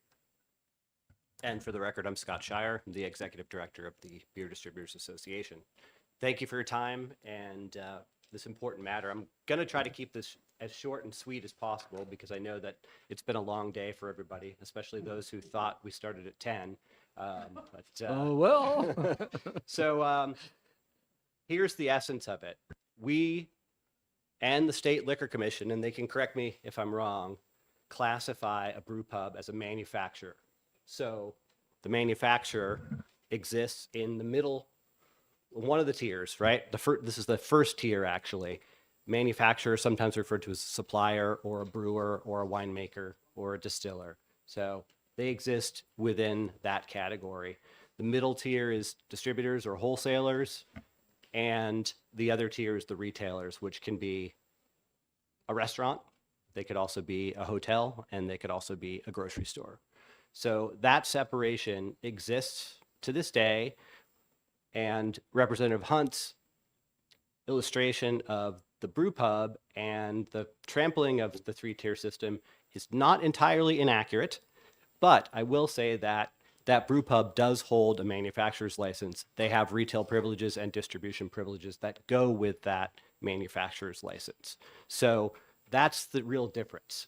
They're within one category versus within two. Now, in the case of Mr. Summers' member, he has retail licenses, which are restaurants, so they exist in the retail tier. And now he wants to open up a brew pub, which is a manufacturer and exists in the manufacturer tier. This would be the first time we would allow this cross-tier ownership since before Prohibition. And this is a very important distinction, and it's a lot more serious than some might think. It's not just for one restaurant, but it's for all the participants in the industry that play by the same set of rules with regulation. Representative Hunt also indicated correctly that the federal government does have a prohibition against tied house or cross-tier ownership. It's in Chapter 27 of the Federal Alcohol Act, and that's been in existence again since the repeal of Prohibition. I'm not going to get into too much more detail, but I will tell you that sometimes it's more important to focus on the research and the facts and the data. I'm not saying that, we don't have good insights into this, but I'd refer to a study that I'm going to hand out to everybody, and I'll have to email this to the committee too, because I don't have enough copies for everybody today, but I'll pass that out, and I'll let Joe say a couple of words, and I'd be happy to answer any questions. And I would say that the three-tier system has existed for a long time. Some people knock it because of its age. However, it has worked very well. You have over 100 craft breweries in the state right now. One of the concerns about this bill is not so much the individual location. Michael runs a great business, and if he wants to make beer at one of his locations, hey, that's probably not a big deal. But if you take the law as it's proposed to be changed and carry that out across multiple locations, the concern becomes, what now if he only wants to sell his beer at his other 7 locations? And the 603s and the Hennekers and the small breweries of the world, and ourselves, the products that we represent, those are the ones we do, now are excluded from being served in those accounts. And he only wants to serve his own beers because cost structures and other reasons make sense. So maybe that's 2 or 3 locations, but let's look at the Common Man. That came up. That's a perfect example. They do a contract beer right now. What if they open their own brewery, and across all Common Man locations now, all those New Hampshire brewers were excluded, and Common Man only wanted to sell the beer that they produced there. So it's not that far-fetched if you think very simply. You probably all have your favorite restaurants. You can either get a Coke or a Pepsi, but usually not both. Coke or Pepsi pays for the exclusive rights at those restaurants, and therefore you only have one choice or the other choice. Three-tier does not allow that. That's why you have over 100 craft breweries in the state, why you have diverse selection of beer at the various restaurants that we have here in the state. And that is our bigger concern, is that this just isn't isolated to one location, but that it could be expanded and have ripple effects for ourselves and for the craft brewers in the state across many of these restaurants. Just to add to that quickly, we know the Michael Timothy Group very, very well. They're excellent partners of ours, and Joe's got a good personal relationship with them. This is important to us. If it wasn't important, we wouldn't be having this fight. But this is changing the entire regulatory system. And I do believe that there are other ways to handle this without breaking this long-held prohibition of prohibited interest that exists in the state. Representative Hunt's idea certainly is one way to do it. I think that there's been conversations among stakeholders with the Liquor Commission about other ways to possibly handle this. But we're firmly supportive of the regulatory system that's provided safety, access to consumers, good competition for businesses, and equitable access for businesses of all sizes in beverage alcohol. And I think Representative Hunt mentioned it during his statements on 1633. If you don't have any control, things can really get out of order right away, like in Maine. So Representative Bolio has a question? I just have a comment. I don't think that would be a good business model for, restaurants to be only selling one beer. It just wouldn't make sense to a, very successful restaurateur. Can you comment on that? Thanks for the question. I 100% agree with you. It wouldn't make sense. But there have been situations in the past where manufacturers have had their own retail outlets, and they control the price and the supply of the products, and sometimes they drop it to knock people out of business, and then they can raise the prices when they're done. And I think that while we haven't seen that as much in the United States in the last 90 years, you just have to look south of the border in Mexico or South America or even in the UK to see the limits that are put on the regulatory marketplace by Tide House. And I would just add I think the economics of that production obviously would bypass the middle tier. So there's a greater gross profit on those products that the location would manufacture. So there's an economic incentive there. Yes, I would agree. Consumer-wise, you might be challenged to only offer those, at least in the environment we're in now. So, Joe, we've known each other a long time. And what was the first bill that I brought in that we had this little mono discussion on? It was Probably self-distribution. self-distribution. Right. And once again, for the first time, I was, well, actually, the direct shipping law could be, say I was somewhat trampling on the 3-tier because I was going across state lines with my trampling. But that statute was trampling on the 3-tier. And the compromise that we had was that there was a limit to how much could get self-distributed. Correct, yeah. So again, if we look at this legislation, and like I say, it shouldn't be 5, it should be 2,500 because that's what, that's the current limitation of a brew pub. Okay. Are you saying that 2,500, if they're limited to 2,500, I mean, you've done the math. How much money would you really make if you were involved in the distributing of 2,500 barrels?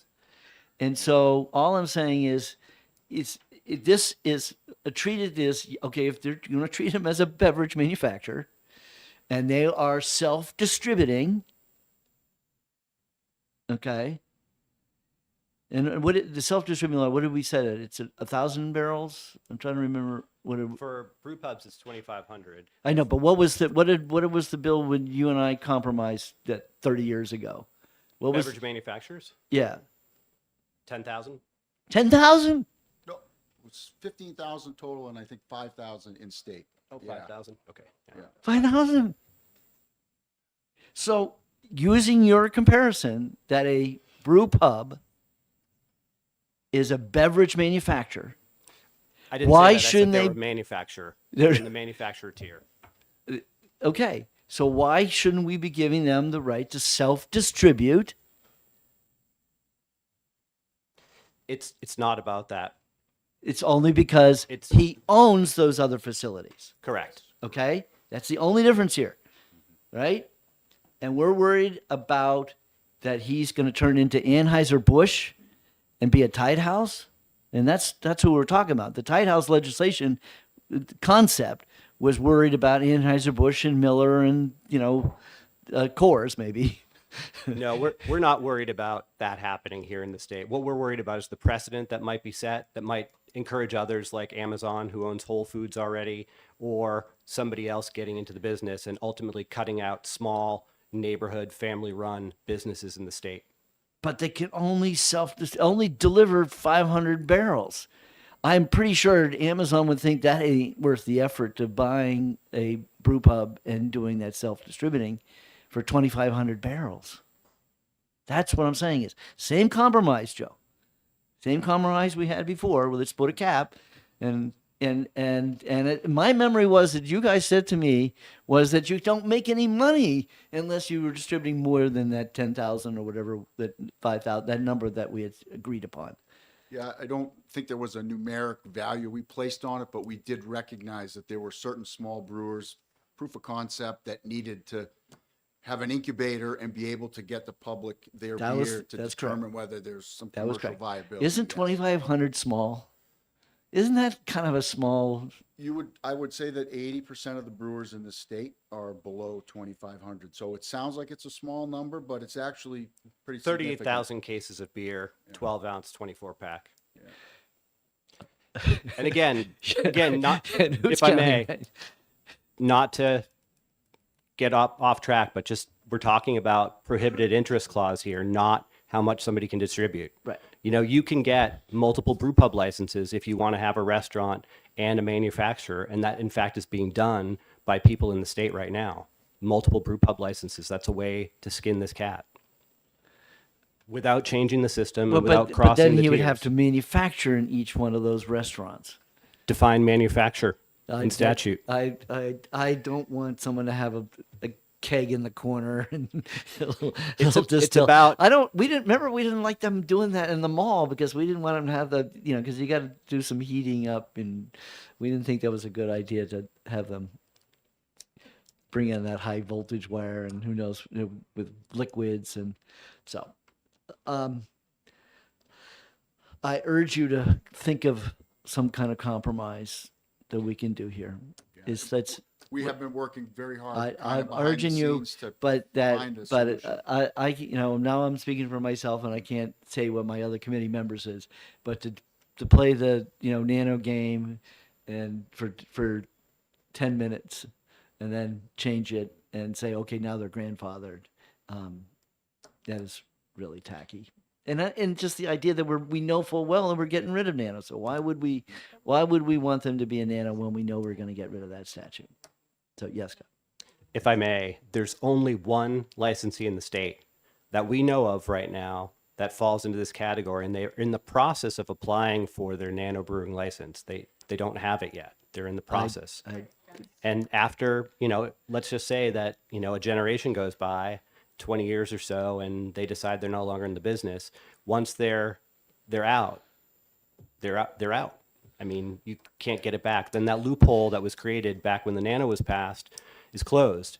And quite frankly, it should have been closed years ago, but it didn't get closed. So now we don't want to authorize a loophole with a statute that changes the regulatory system that's No, been we in don't place want for to do 90 the years. Nano. We don't want to do the Nano. That's the whole point. We want it to be a brew pub. No, but he's applying it because that's what he was told. The only way he could do this is that a Nano is not prohibited, a prohibited interest, because it was not put into the statute. I think the solution is what you just said that you didn't want. I think that's a perfect solution. Okay. Okay, Representative Walsh, you have a question? Yes, thank you. I'm still trying to catch up on all of this stuff. Is the main difference between this bill and 1076? Yes. The number of barrels? It's- Is that because they seem well, essentially the same as far as in on-premise terms license? of, you're right, so it is similar in the sense that another one of our quote-unquote trampling on the three-tier, that we allowed beverage manufacturers, and in this case wine manufacturers, Right. to own a restaurant. Oh, okay. That's the on-premise license Yeah. is restaurant. Right. Okay. Now, This- meanwhile, they say if you want to go back to So where this is a restaurant that wants a license. he So this wants is to, like he the wants opposite. to, and he wants to also, he has a bunch of restaurants and he wants to be able to brew his own beer and distribute to all those locations, much similar to, let's say, what the common man does, but Mm-hmm. the difference being is he wants to brew it himself, Mhm. whereas Well- the common man contracts it out Yeah. by a third-party company, third-party manufacturer. Not being a beer enthusiast, but with wine, I happen to frequent LaBelle's in Derry often. And I know when I go to LaBelle's, I'm only going to get LaBelle wine. So if I go to a brew pub that brews their own beer or ale, that's kind of, like if you go to Guinness in Ireland, you're going to get Guinness. So That's because they you really know. they don't have a problem with tight houses. And they Right. really, Well, I guess I don't see a problem. okay. I Well, the guess problem I'm is not following visualize what the your problem pro- is that what in the this case issue these is. are all these different restaurants. So the fear is that if all those restaurants are dependent upon one manufacturing facility, okay. The fear was of tight houses that Anheuser-Busch, because they can produce more beer than that God needs, and therefore would then come into a bar and basically, and they always the fear was strong arming them, but that saying that this is the only one you're going to sell, and then that would force little guys out of the business. May I ask another? Yes. But that's not the same here because in your example, Anheuser-Busch would own that brew pub. We're talking about the owner. Right now, we of the don't brew allow pub. Anheuser-Busch to own restaurants. So Right. That's right. That's So correct. it's not quite apples to apples, right? Right. Or beer to beer. That's the reason why That's that beer to other bill. ale. That's why that bill is not the same as this bill. So yeah, Scott, you want to respond to that? Yeah, thanks for the question, Representative Walsh. I think the difference here, and this gets really confusing, is that with respect to the wine manufacturer retail outlet or the beverage manufacturer retail outlet, those are a restaurant. They are off-site from the original location, but they are a privilege of the manufacturer's license. They are not a retail license. So they exist still within this manufacturing tier. They're not crossing into another tier. And the fear here is just setting a precedent. We have never allowed cross-tier ownership. We just like we don't allow people to pay for space in the grocery store, which is why when you go to Hannaford, you will see probably 100 different labels of beer there. And when you go into the potato chip aisle, you're going to see, 40 feet of Frito products and maybe a few locals, and that's about it. And it's the same thing. People pay for that space.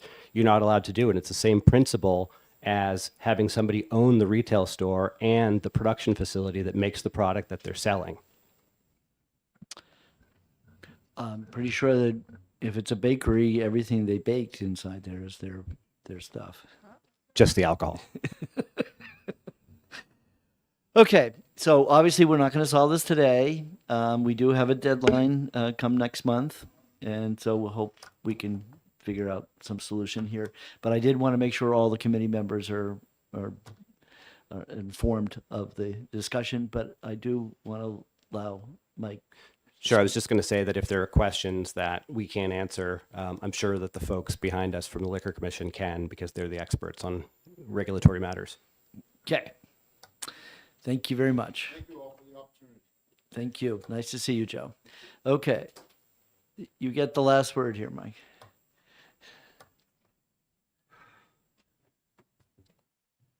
Thank you, Mr. Chairman, committee. Appreciate the opportunity to rebut a little here. So a few comments. Where to begin? So obviously there was some discussion about this is about one licensee. It's really not about one licensee, as the previous speakers mentioned. This really is about an industry change, because, and I want to paint a little bit of a picture for you, but I find it interesting that over the years since the nano brewers came around and the beverage manufacturers have been busily trampling the three-tier system and chipping away at restaurants' competitiveness in the market space. Nobody objected to any of that except for me. I was the only guy that objected. But when we talk about a manufacturer has a retail location, that's a violation of three-tier system. If they have a restaurant, that is technically a violation of three-tier system because they're operating as a manufacturer and they're in the retail sector. But that's okay for the breweries and the wineries, but it's not okay for restaurants to go the other way. And this has been going on for the better part of 15 years, maybe longer, but at least 15 years. And so really all we're asking for is the ability for a restaurant owner to have a brew pub to essentially compete in the same space. So for us and for our members and for my board who really adopted our policy supporting this, this is about being able to compete competitively in the same space. And you have to understand the advantage of being a manufacturer. The manufacturer, they are getting their product to resell at retail. They're getting it at cost versus wholesale, which is what Common Man is getting through a contract brewing relationship, versus buying it at or through a distributor. So this just gives the restaurants the competitive ability to compete competitively with all of the breweries that are out there now that are selling in many cases without any kind of food restrictions or requirements. And so that really has become kind of the crux of the issue for a lot of our guys. I will also say that whilst I certainly have one member who testified at the original hearing on this bill, I have received numerous businesses that have attempted to do this, and I think the commission could testify to this as well, businesses who had wanted to do this in the last few years. So this is not just about one licensee. This is about an industry that has been chipped away at by the brewery industry, and we're just trying to get into a competitive set with these guys. The other thing I will say is, it's not like every restaurant is going to rush out and open a brew pub. The sheer cost of opening a brew pub is prohibitive. Ian Buckley, when he testified, mentioned that he was in for the tune of $12 million. This is not chump change, right? This is a significant commitment. And so I don't suspect there's going to be a whole ton of restaurants that are going to do this, assuming that you allow them the right to do so. This is going to be a very limited group of people, and they are already restricted by their distribution amounts of 2,500 barrels. And I will also say that, in conversations with a number of restaurants that have brew pub licenses now, they consume at their original location almost 1,000 barrels a year in beer just for that location. So really, when you talk about 7 restaurants, he's probably not going to be able to make enough beer to distribute to all of his restaurants anyway. It's going to be kind of like a house offering, but he's going to have a whole bunch of other selections available that he's going to have to buy from other distributors, et cetera. So this is not going to be a fundamental shift in the industry. It's going to be a teeny tiny piece of what's going to happen in the industry as a whole. I I think that's it. I won't beat the dead horse. I apologize, but thank you for the opportunity to get on my Apologize for soapbox. not beating a dead horse. Okay. That was in Bulio. Yeah, you were talking about other restaurateurs that were thinking of doing what Buckley is is doing, but have any of them spent millions of dollars to get ready to do what he thought he could do? No, because in the scenario we're talking about, those people had looked to buy an existing brew pub. They went to the commission. Commission told them you can't buy it because it crosses the tier. So that killed essentially an entrepreneurial effort to rescue a business that I think a couple of them went out of business, right? So that's jobs lost, meals and rentals tax revenues lost, et cetera, et cetera. In this particular instance, this is a brand new build. So he went to the Liquor Commission and he was told, well, you can't get licensed as a brew pub, but we have this really creative workaround, which as a state, I don't like the idea of workarounds, right? I think we should allow it the right or not allow the right. And so, but with the Nano Brewery license, he could get a workaround. So he would get licensed at Nano Brewery. He would also have under the same roof a restaurant license. The only restriction would be he would have to have a wall dividing the two licenses, and he'd have to drive the beer out through the parking lot and deliver it to the restaurant, which just seems like a weird scenario to me. And I think for most people, one other thing I will say is, when you look at a brew pub license, I know there's a lot of talk about it being a manufacturer's license, but it is no more a manufacturer's license than it is a restaurant license because it is a full-blown restaurant. It has beer, wine, spirits. It has food requirements. It meets every other standard that they have to meet in order to be a full restaurant. So it is no more a manufacturer than a restaurant than it is a restaurant versus a manufacturer. So it's this weird hybrid that the state of New Hampshire has created. And so we just see this as kind of an incremental way for us to continue to remain competitive. Representative Spear. From your experience, a lot of our three-tier implementation, if you will, came about as a result of getting rid of prohibition. Isn't it essentially, right? It was created at the end of, yeah. It really does seem like it's time to modernize a little bit and start being a little bit more flexible. I don't know, just a thought. So just so you know, the Liquor Commission, which is our distilled, is still considered a three-tier model. And wait till you hear how that Byzantine model works out. Okay, thank you very much, Mike. Thank you. Okay. All right, enough of that one. The time is 3:30. You want to talk about your bills? I much as I would love to go over to Delta Dental, which is at 4, and because whenever I show up, he always has to announce that that this committee crafted the legislation that created the Delta Dental's corporate structure, and so he always likes to do a So you have to be there. so but my wife wants me to come home, so I am not going to go. But I want to make sure you guys all go, right? So that you can all and tell it's over Delta Dental. Delta Dental. Oh, they're off?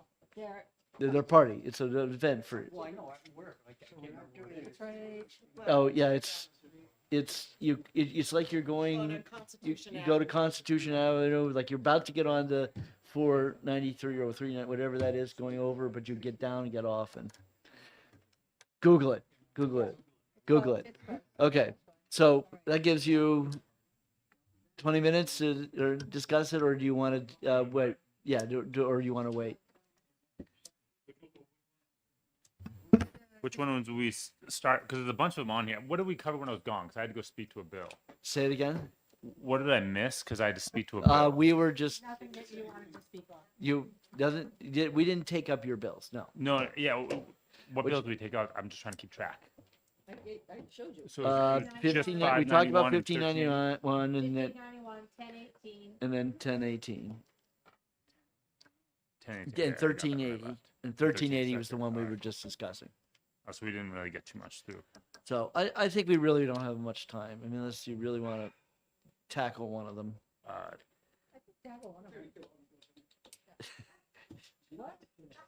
Kick him off. I mean, there are three bills I care about. Two of them are mine and one's not mine, so it doesn't matter to me. We can go into some of them or not. Right. What are you here for? I'm sorry.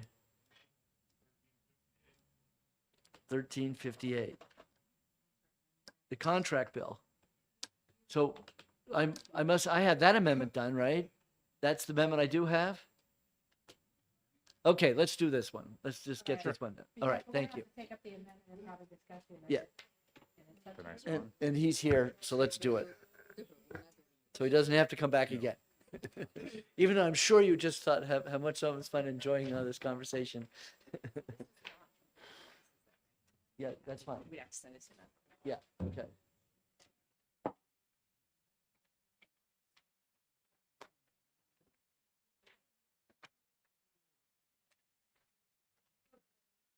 Okay, as we were talking about contract brewers, now we're going to talk about tenant brewing.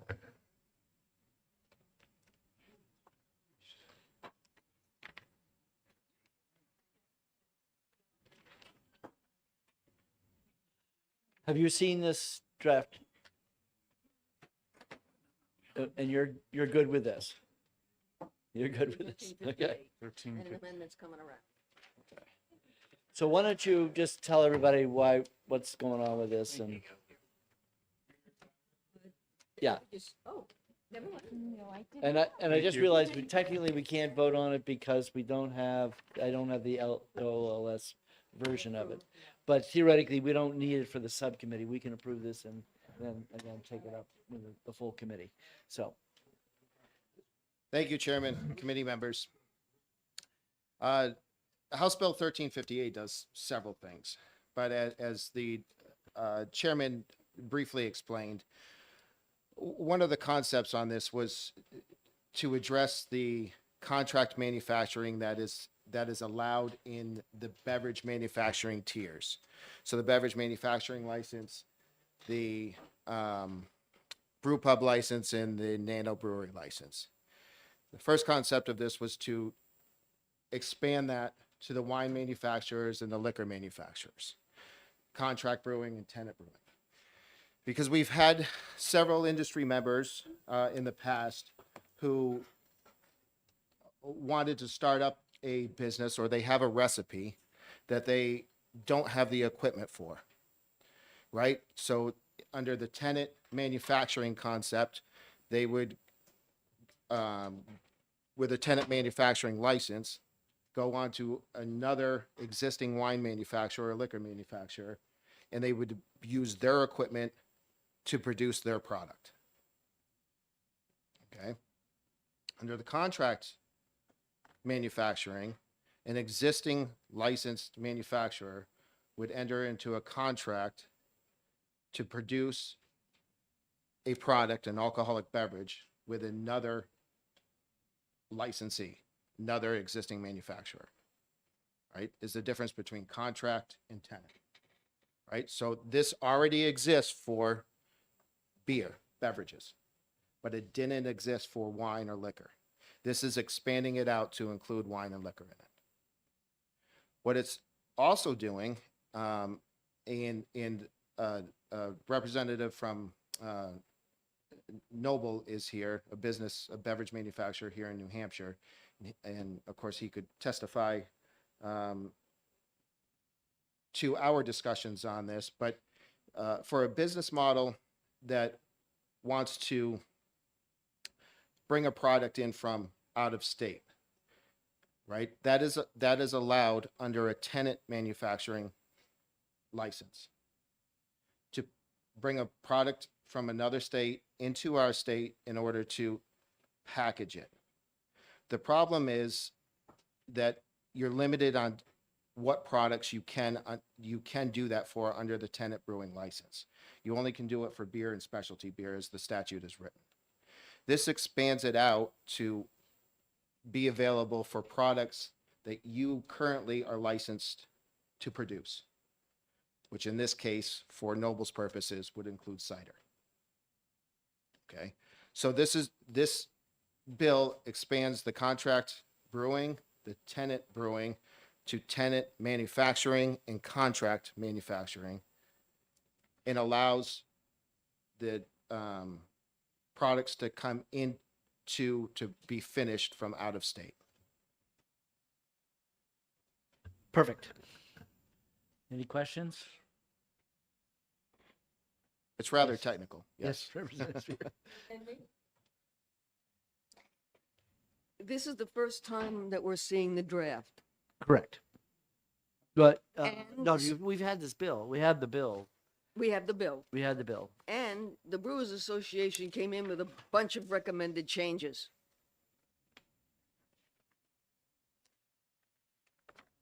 Remember this? You did?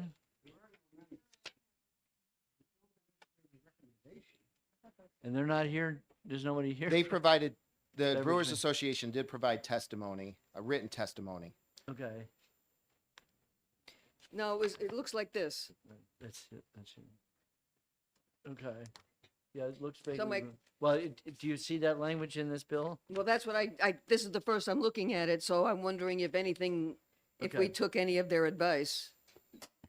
Some of that is addressed in here. One of the recommended changes is from the Brewers Association was using, instead of the term tenant manufacturing, using the terminology consistent with the federal regulations, is Right. alternating proprietorship, which is an alt industry term referred to as alt prop. Under an alternating proprietorship, it's the same thing as the tenant brewer. But we didn't adopt those changes in the amendment. But there were also suggestions you didn't take.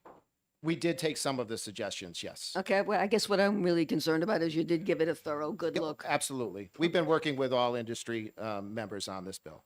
Thank you. Yes.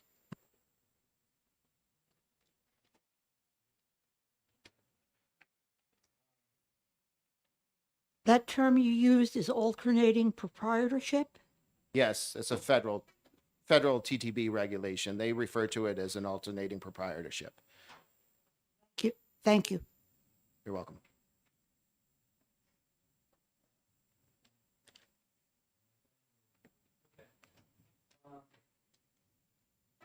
All right, so given that this is your version, right? What we're looking at, right? It looks like Yeah. our version. So you yes. would you make sure that the beverage manufacturers have okayed it just to, Okay, yeah, just certainly. make sure they're okay with it. But it just goes to show this is, liquor laws are mother may I. Everything is illegal until somebody comes in, and this is, when I was talking about how this isn't the only guy, Nobles is the only person who ever came in from out of state and say, gee, I want to do this inside your state. And so, yeah. And we're trying to solve a couple of problems with this, not just the original request, but it also is trying to clarify this difference between the tenant manufacturer and also includes the wine. So, and also and flavored malt beverage, right? So we have the other, especially beverage, which is the higher alcohol content. So we're trying to make sure we cover everybody. Representative. Thank you. I just got confused because I'm looking at the draft and it refers repeatedly to tenant manufacturer and doesn't, again, I'm just skimming over it since I hadn't seen it before either, but it doesn't seem to refer to alternating proprietorship. So I'm confused whether this is the same draft you're talking about. Thank you, Representative. In yes, the alternating proprietorship was a recommendation that was made by the Brewers Association Right. She's saying she doesn't see that phrase in the bill. because we didn't put it in the amendment. We elected to continue to use the tenant language, which is part of the Title 13, our title. So we reviewed that recommendation but decided not to accept it. Correct. Thank you. Thank you. Okay, so we still need to have an amendment drawn up. Yep. Okay. All right, that's enough for today. Thank you. A lot of amendments to come. Okay.